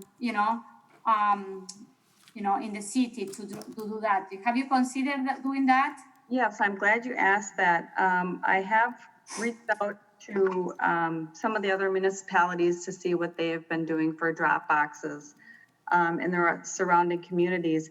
Basically, what they've been doing is they have drop boxes that they've already incorporated throughout the city. They've always been there. They haven't purchased any or added any anywhere. And the main reason for that is for security purposes. You really have to have that secure box that can be checked periodically. I did reach out to the library director to see if maybe that was possibly an option. We had a conversation about the fact that they had done a study on how long the coronavirus lasts on book materials, lasting 48 hours. There was concern about staffing issues, having to quarantine that for 48 hours, not being able to get to those ballots for that amount of time. That's a discussion that, we're still having with each other. I did look into possibilities of actually purchasing a drop box to be mounted out front of City Hall. That could be utilized more for a drive-up purpose.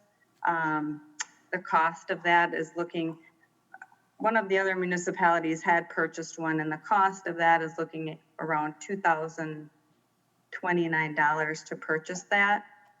So I did have a brief conversation with our finance department to see if maybe that was something that their department could utilize throughout the year with, utility bills,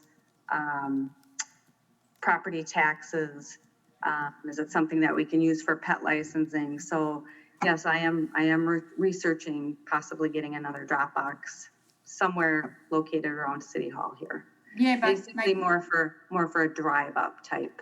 But my question is, we already have one in the City Hall, is how we can have other one out, in the other part of the city. And I think the fire station could be a safe place, they're monitoring, you have a entrance, you know what I mean? Right, but there isn't a secure drop box for people to put their ballots in that would Exactly, be but when we're talking about those secure boxes, I want to be sure, because you say it costs $2,000. So well, for this one I'm looking at, the Oh, go ahead, sorry. No, but my question is if you need to buy another drop box, like it's for indoor, so, Sure. how much it's gonna cost this? I don't think that it's gonna cost 2,000 as in the other one because it's gonna be outside, different material and all of that, but. Yep, well, then you have to take into consideration the staff time that it would take for our staff to drive over there periodically throughout the day to retrieve those ballots. I have a staff of 4. We're, working on getting absentee ballots out as we can and processing, getting ready for this election. The staff time that it would take to drive to a fire station multiple times during a day to retrieve those ballots isn't something that I've looked into yet, or if I even know is able to be done.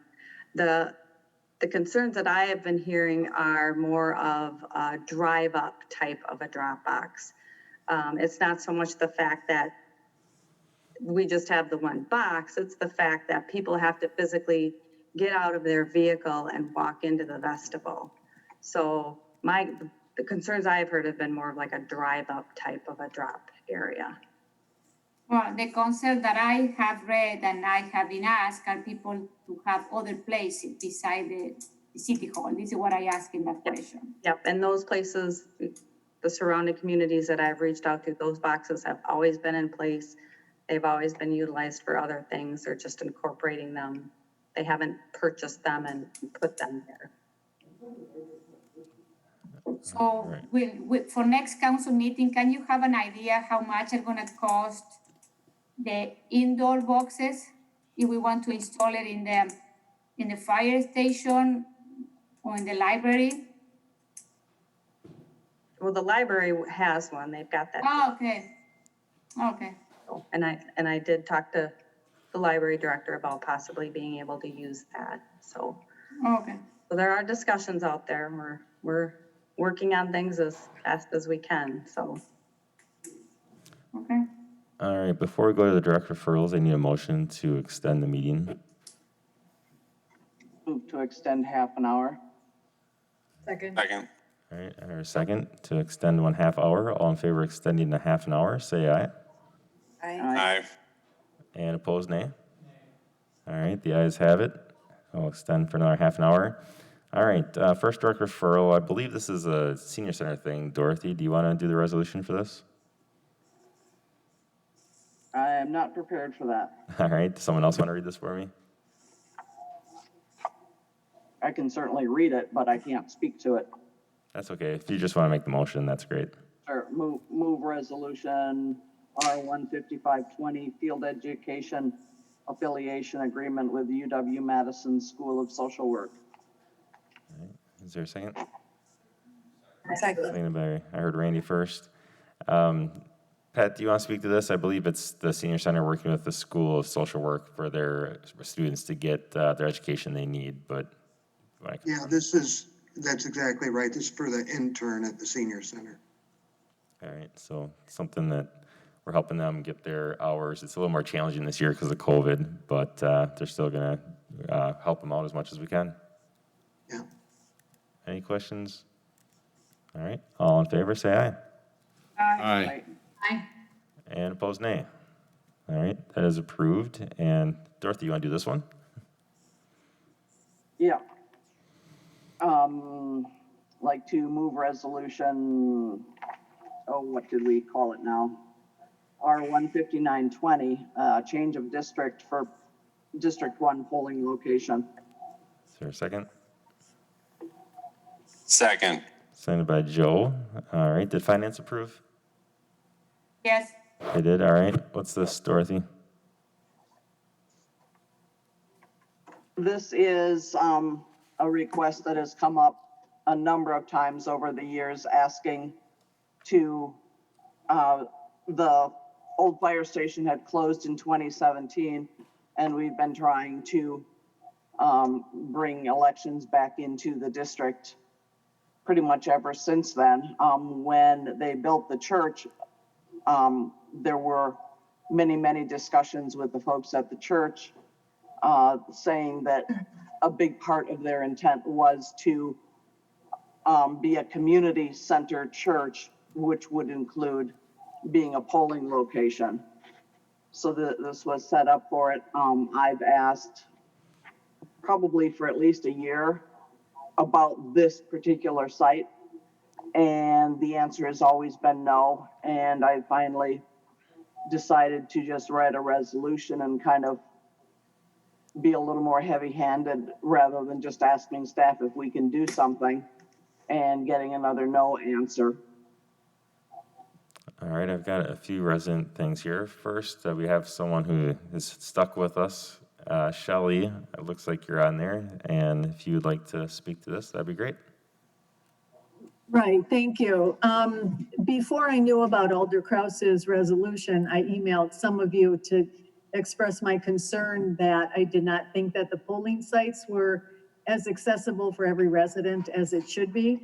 I am lucky, I am near my polling site. I'm not in District 1, but in response to the email, Alder Krause did send me a copy of the resolution, and I just want to say I'm fully in support of it.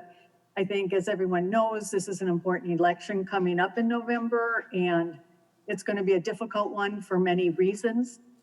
And I think we need to make sure that every resident has reasonable access to voting, particularly those in communities in which there are transportation issues. So I hope that everybody is in support of the resolution.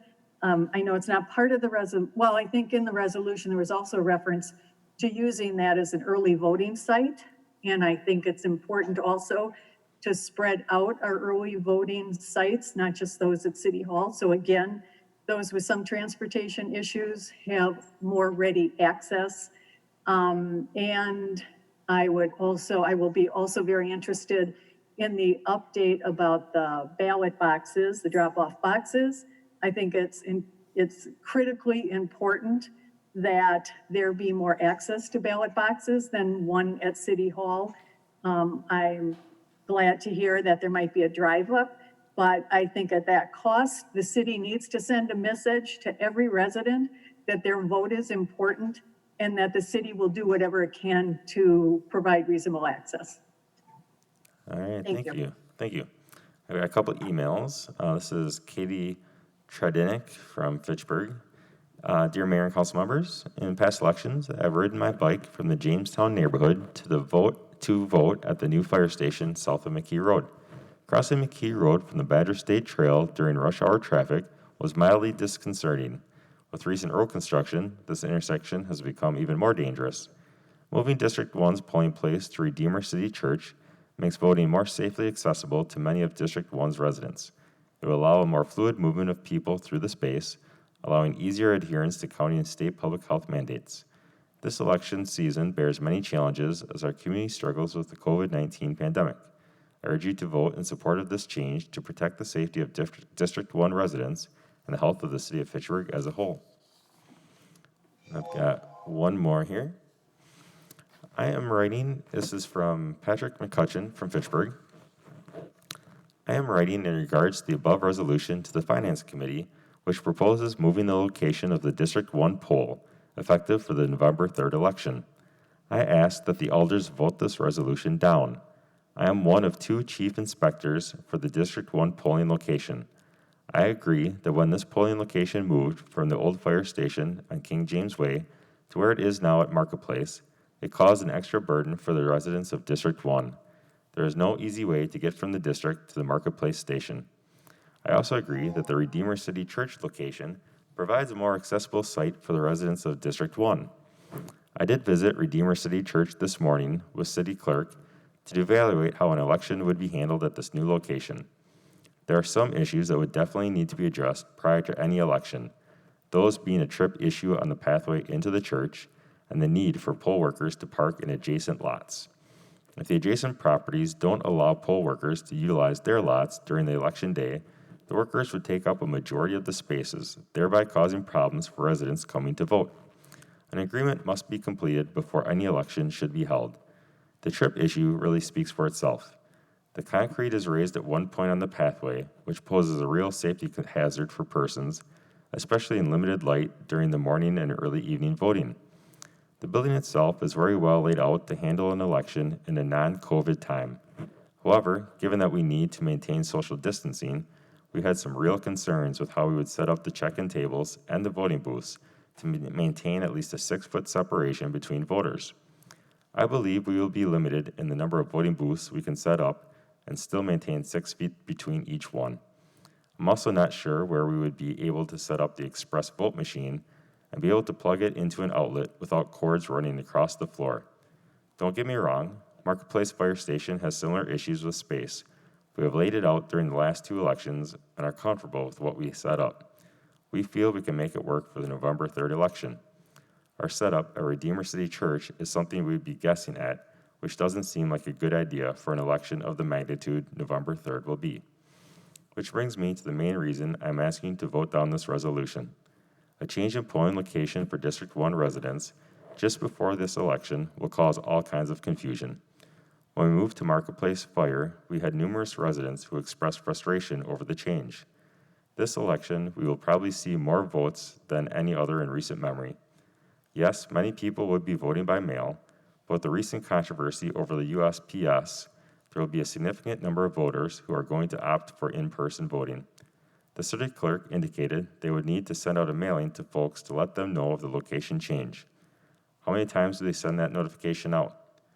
Our district typically sees a high number of same-day registrations as the area has a large transient population. How will those individuals be notified of the location change? Most, if not all, aren't currently in the city's database of voters. Lastly, there's a cost to all of this, as well as a staffing issue getting it done. I support the switch to Redeemer City Church as a District 1 polling location, just not for the upcoming November 3rd election. I feel a change at this time will disenfranchise too many voters. Many will view it as part of a larger conspiracy to limit the vote, when the intent appears to be just the opposite. In my opinion, the time to change polling locations is after the census data is in, and we know the true population for all of the districts in the city. The fewer times a voter has their polling location changed, the better. For the sake of consistency and lack of confusion, I ask that you vote no on Resolution R15920. Thank you for your consideration. And then, Tracy, do you want to speak? I think you went today out there. Do you want to speak to anything? Yes. The chief election inspectors for District 1 polling location and I met with Casey at Redeemer Church this morning. Casey was very accommodating and helped us tour the facility. One of the things that we noticed right away was in the mapping that was drawn out and provided by Dorothy in the resolution, is that in the main area, there is a stage in that area. The stage is lifted up about, I would say, a minimum of 6 inches that protrudes out into the room. That stage area is not usable during an election because of a tripping and a falling hazard. So that kind of encompasses the room a little bit smaller than you would think. Also, Badger books are connected via router to each other. So that router has a maximum length of 300 feet and it can't go through walls. So we wouldn't be able to set up a voter registration area in one room and absentee ballots in another room. Everything would have to be utilized in the one large room. Also, you don't want to use a separate room for processing absentee ballots due to the fact of transparency and for the chief needs to have access and view all of that during an election. He needs to be able to see everything that's going on at that polling location. Let's see. So because of Badger books, they need to be spaced out 6 feet apart for the workers. The workers themselves need to be spaced out 6 feet as well. The voting booths need to be spaced out 6 feet. The chiefs did have a tape measure with them today, and they laid out the area with the measuring tape. And just based on the November election and COVID affecting that 6 foot distance, the room really wasn't adequate enough to provide that spacing. ever since I've been in the clerk's office and the deputy clerk, it's always been a conversation to move a polling location back over to that side of Verona Road. And, you know, Redeemer Church looks like it would be a wonderful space to do that based on normal elections. The 6 foot spacing just, it doesn't work for an election of this magnitude. People are going to come to the polls. They are going to vote in person at this election. Also with the parking issues, I think Pat had addressed that in his email. There would have to be some type of agreement with the surrounding businesses to utilize their parking lots for election workers to park there. And you're also going to lose some of the spacing out in front so that we could actually have curbside voting. I think they determined that at least 2, if not 3 spaces would need to be taken up just for that curbside voting to allow somebody to drive up by car. Again, he talked about the tripping hazard. I did take a picture of that, and I did talk to Casey about that, and he is aware of it.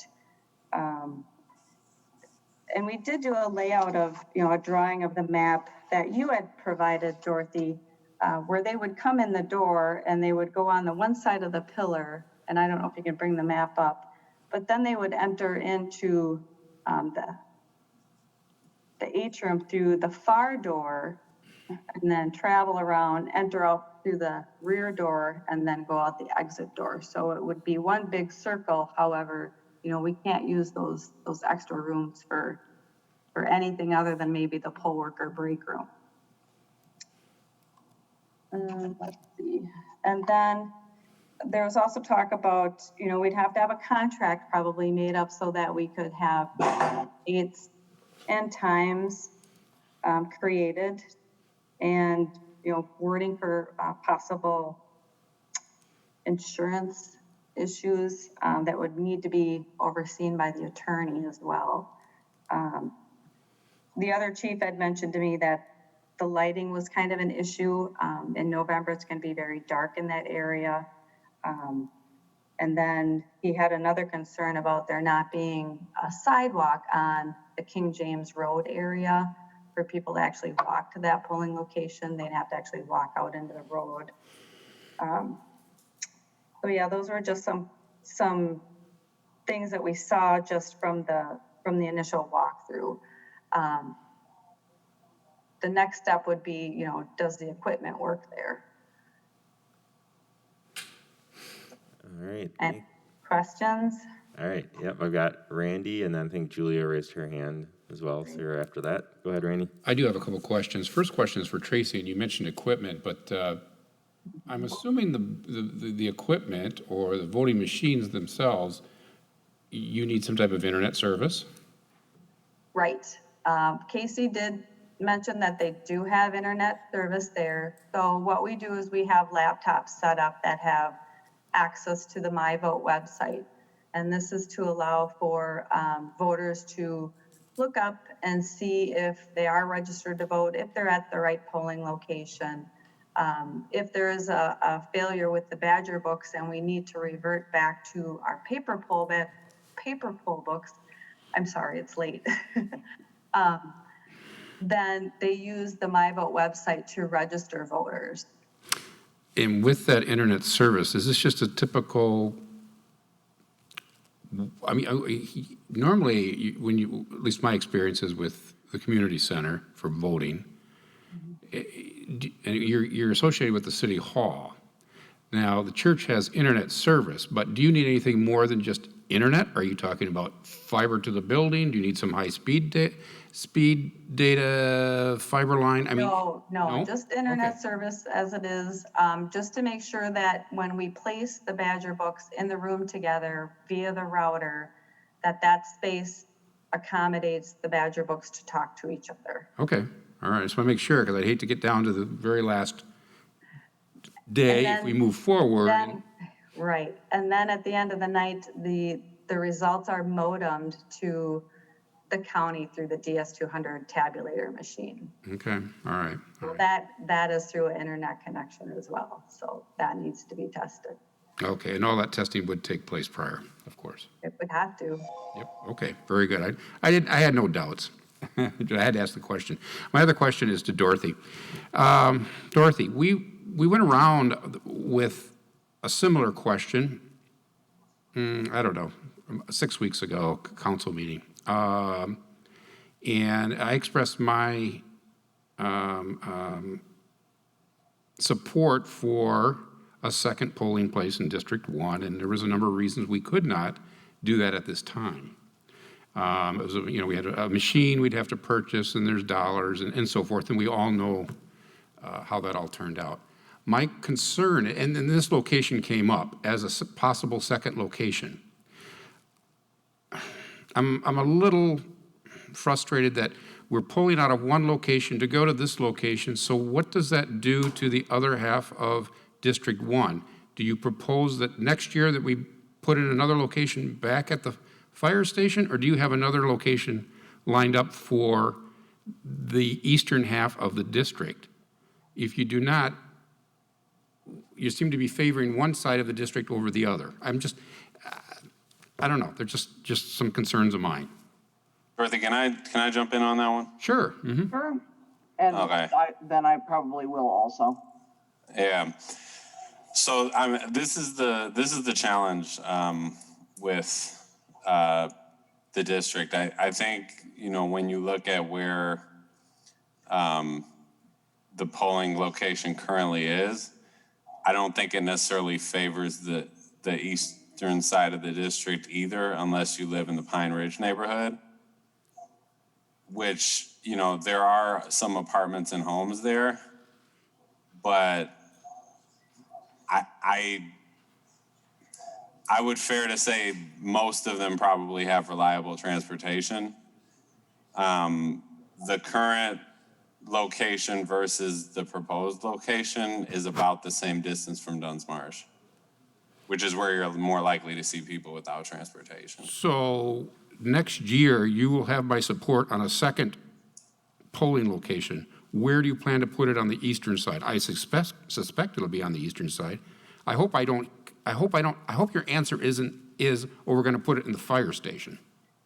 Do you have one lined up for the second, to the eastern portion of the district? Go for it, Dorothy.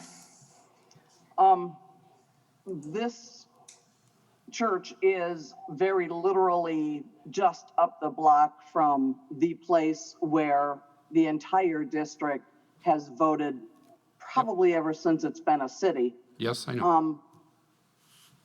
If we had a second one I would suggest is to talk to the Head Start building where the city of Madison used to vote, which is up behind where Luna's is at, in the city of Fitchburg. Madison used to vote in the city of Fitchburg. We've also got the Boys and Girls Club, which is not necessarily my favorite, but Madison also voted there, which the building is in Fitchburg. They voted there in the last election. So we've got at least two feasible buildings. We've also got a little bit of a strip mall where Design Kitchens is at right on the frontage of Verona Road. That would be a potential. There have been chamber events that have been held there in the past. So there are areas on the east side, but I don't know that we're talking about setting up a second District 1 polling place. I think we're talking just one polling place for the district. For this time around, but we'd have to go back and look at Fact TV, but I'm sure we came to the conclusion and stated that next year we would consider a second polling place in District 1. Well, a conclusion we came to, we talked about we're not able to do this for the August election because the time is too tight. And I asked very specifically if we'd be able to do it for November, and Tracy said yes. All right. Which is one of the main reasons I wrote this. Okay. Can I Tracy? just jump in? Yeah, go ahead, Tracy. Can I just jump in? Yep. So just to kind of avoid any confusion, I think what this resolution is asking is it's asking to move the location from Marketplace permanently to Redeemer Church, beginning the November election. This is something that, you know, we've always wanted to do, is move a polling location back over to that side of Verona Road. But it was with the understanding that that be done after the redistricting, because your lines, your district lines are going to change after the census and the redistricting. So if we send out those voters notice that, hey, your polling location has changed for November, and then 6 months later, we send out another notice saying, well, now your polling location is here, because maybe those district boundaries have changed, incorporating different areas. You know, that's going to create quite a bit of voter confusion. And Redeemer Churches wasn't the only place that we were considering. The old fire station that we used to be into is owned by the county, and there was talk of reaching out to them to see if that building could be utilized back as the polling location for District 1. One of the chiefs had recommended the old, I think it's the Madison newspaper building that's kind of across from Redeemer. I think it's something of a union building. They seem to think that that has a big enough meeting space to accommodate a polling location. So, I mean, there's other options available that, you know, we have been considering, just not until after the census and the redistricting. All right, I have Julia and then Sarah after that. Yeah, so I want to tell, especially to Randy, so what this resolution is doing is bringing back the polling station where it used to be, in the old fire station. So people vote there for many, many years. So I think that, you know, if we do a good outreach to the neighbors, so I don't think it's going to create a lot of confusion. And I understand that we need to wait from the redistricting, that maybe for sure the, you know, District 1 is going to be still part of that area. So I think, you know, we can decide later that we want to continue having the Redeemer Church as a polling place there for. So I think that we are looking ahead too much now, and but I think what we're trying to do is, I think this is what I support this resolution, is because they are trying to bring back the polling station where it used to be for many, many years. And, you know, people even complain about sidewalks, and to go to the old fire station, there is no sidewalk, and it wasn't there, you know what I mean? So for the old fire station. So, you know, Tracy, I know that you mentioned about your concern, and they are valid concern. You know, you talk about the contract, the parking, the light, all of these things are fixable things. You know, we can work on that. So that's it. This is my comment. All right, Sarah, go ahead. I guess this also confuses me as to why it's being brought forward. Just when we had this discussion on June 23rd, Tracy was very transparent that there were concerns of the facility, just if it was accessible, if the internet was sufficient, if the layout would accommodate the current COVID pandemic situation, and also highlighted the education. This isn't bringing it back to where voters used to go. This is someplace new. This isn't the old firehouse. This is moving it to the church.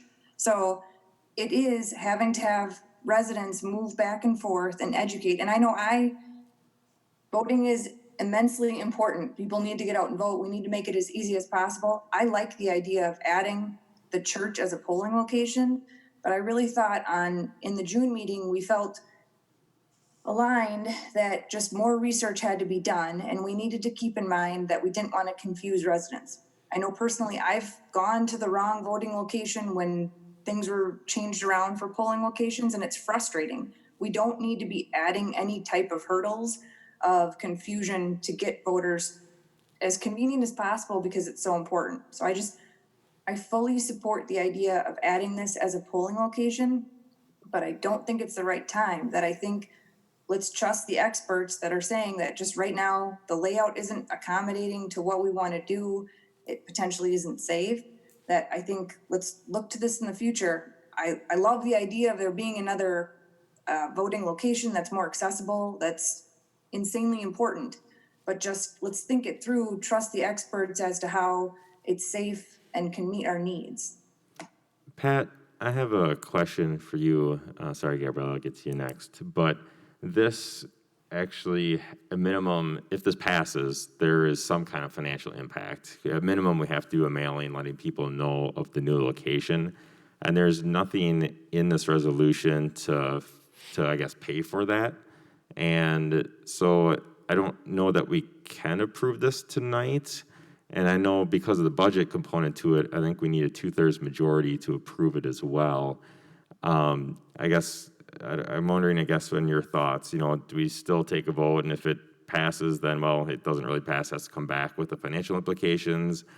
Or if it, do we just table this or what? Because there are financial implications that aren't accounted for. You're on mute, though. You're on mute, Pat. Oh, you can't. All right. I think he's writing something in the chat. Scott, if I don't know if you can pull it up so I can read it or not, but I know that's typically when this is done with staff's input and feedback, that's included as part of it, and I know that that's a piece to it. Did he write something in the chat? Try now, Pat. No, we can't. Can you come over? You come in my office, Pat.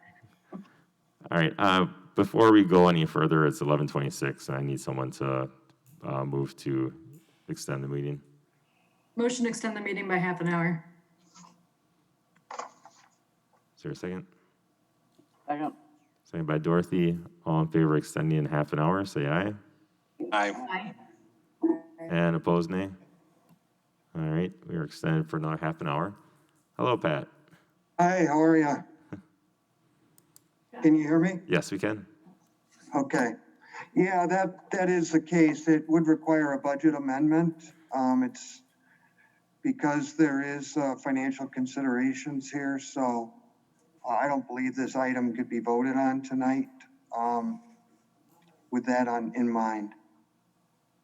All right, Gabriella? So where I'm at, I mean, I know that there's lots of conversation happening, but I guess what I'm thinking right now is that I have 2 District 1 alders here that are saying that this polling place is better for their constituents. And I don't know District 1. I haven't knocked on all those doors, but both of them have. And so I trust their assessment that this polling place is better for the community in terms of improving access. And I think that's like the bottom line here is that there are residents on that side of Verona Road that literally can't vote because they just cannot get to the polling place. And for me, that's really unacceptable. And, you know, there's no perfect place for a polling place in District 1, but I trust the District 1 alders. I trust Dorothy and Joe to make that assessment and say that this is a better location for their residents. So that's why I'm inclined to support this resolution. And I understand that from Tracy's perspective, you know, there are some real challenges in terms of making this work for the pandemic. I guess I just have to imagine that there's a lot of polling places all over the state that are having those challenges. And my hope is that there's a way to work that out in the hope that we can improve accessibility. Also, Tracy mentioned at the Finance Committee meeting that we're talking about maybe $1,000 for a postcard out to each voter, something like 2,100 postcards by my notes, just over $1,000. Most recently, you know, when in discussions about hazard pay, Misty told me that there's 7,500 in contingency funding for the rest of 2020, and I can't think of a better way to spend $1,000 than to improve voting access for a good portion of the city of Fitchburg. So I would like to vote on this tonight, and I don't know. I mean, I could make an amendment to use contingency funding for it unless. You can't do it because it wasn't in the original motion in the packet. So we can't Oh, vote we can't to make approve it. a budget amendment? We or can't a just do it amendment? tonight. You can't change the line item on the agenda. It didn't call for a budget amendment. Okay, can I ask a question? Sure, yep, you're up. Okay, okay, this is, I'm very confused and troubled now, because when Dorothy, I imagine that Dorothy sent this resolution to you in a week in advance, I don't know. I was copying one of the email that she requests some answer from Tracy and you. Why you didn't tell her, hey, Dorothy, you forgot to add the budget, it's gonna be a cost associated with that. This is what we supposed to send resolution to you in advance, so you are the expert, you review it and let us know, you're missing something in the resolution. Why you wait until tonight to tell us that you're missing that? Because I think that you should actually be I think contacting you're doing staff, this in actually. purpose because you don't want to pass this. I'm sorry. You should have told her that the resolution was incomplete. I'm sorry that you would make those accusations. Yeah. Well, I think the last meeting actually recommended that council members contact staff or myself if they want to bring something forward so that we can help you work through those issues. Tom, Dorothy, did you go ahead. contact the staff about this Tom, resolution? go ahead. Talk to them? No, she didn't. Okay. Time's up. Go ahead, Tom. Oh, this is an interesting one, along with this. This is a second interesting one tonight, where I've never seen anything like it, where others just bring things forward. It just doesn't seem like they talk to staff or they don't ask staff. They just do it on their own. And we've had a couple of these tonight. And it even goes deeper with me.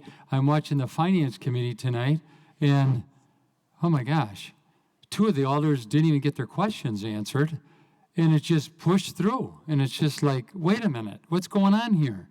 I watched the whole thing. And furthermore, you're talking about, an alder's talking about, they'll just vote at the fire station. We don't own the fire station. What's going on here? We don't own the fire station. The fire station is owned by Dane County, so we can't vote there. Some of these questions that I'm hearing, and the meetings are so long, and I'm going to have the mayor, please, after this, call me again. But the fact is, some of these questions, so these alders are asking, can be answered by calling City Hall. Oh my gosh. You're going on and on about your answers, and there's 8 other people here that are here until 11:30. I'm sitting here 4 hours now. Whereas some of these questions could be answered by calling City Hall. I've never seen anything like this. You bring a resolution up, I'll say it, on Madison Metro, and they bring a resolution up on changing the polling place, and you don't even talk to the staff. What's going on here? You don't know it all. It takes years to know everything on this council. This is crazy. But the thing is, you got to remember, folks, I'm not trying to cut you off at all, but you got to remember there's 7, 8, 9, 8 other people here sitting here for hours. Well, as long as I'm at it, I might as well say what I was going to say. Julia, tomorrow night, the committee of the whole, I sure hope it's not a 4-hour meeting. I've been to these 3.5, 4-hour meetings you've conducted. You've got to tell Let's people, stay on hey, topic. it's time to go. All right, so staying on topic, it seems like we probably need to postpone until the next Can I ask a meeting. question to? Hold on. Hold on. I think the next step, you mentioned my Julia, name and I need to you need to wait and stop interrupting. All right, What? so I Julia, think let's the go. next, Julia, wait. All right, so it's pretty clear that we can't approve this tonight, and so at some point we need to just move to postpone for 2 weeks. And so we can get there in a second because we can't prove it tonight. And at that point, I would recommend Dorothy contact Pat because he can work with her to see where any kind of budget amendment could come from. And so Julia, do you have a question? I can't hear you, you're muted. And then Dorothy. I want to mention to Tom that when I send my committee of the whole request to the people, I tell them that it's an hour, okay? So the COW meetings are not mandatory, so if you don't want to All right, come we because still they're need too to stay long, on but I think topic. they're an important meeting for, especially for new alders to learn all these topics. So maybe you know all of that, so you don't need to come. All right. But I also request that it's an hour for each presenter. So if the All the right, council Julia, we need people to ask stay on questions, topic. it takes longer. So I cannot control that, Tom. All right, Dorothy, go ahead. Yeah, I would like to amend this to add a note in it that in 2 weeks, we will bring forward a budget amendment to cover the cost that will be involved. Yeah, I would move to postpone with the budget amendment as part of that. That's part of postpone. No, I'm not talking about postponing voting on this one because You have to postpone this one. we don't have to postpone this one. Yes, We you can do. pass this one with a notation in it that says that we will be talking about the budget involved in it in 2 weeks. You cannot pass this because there's a budget piece. You heard Pat say that. We're acknowledging the budget piece. The budget's an important component of this. You can't proceed without, you can't change the location without having the money to do so. The money exists. That doesn't mean it's going to get approved. Right. All right, so who would like to move to postpone for 2 weeks? What I've been getting over and over for years now is staff that does not want to help out District 1. Oh, I don't believe that. I am unhappy and beyond unhappy about that fact. They say, oh, we've always wanted to, but they never have. Every time I ask for something, they say no. It's too inconvenient, it's too whatever, it's too whatever. They don't want to do it. So how do we convince them to do it? Would someone like to move to postpone for 2 weeks? I'll move to postpone. All right, is there a second?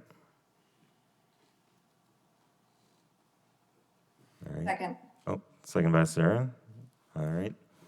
I guess we'll have to probably do a roll call. I don't know if Pat, you want to do that, or if Tracy's still there. Tracy's here. I'm still. Oh, all right. Thanks, Tracy. Okay. Alder Arata Frada, We couldn't hear you, Julia. You're muted. no.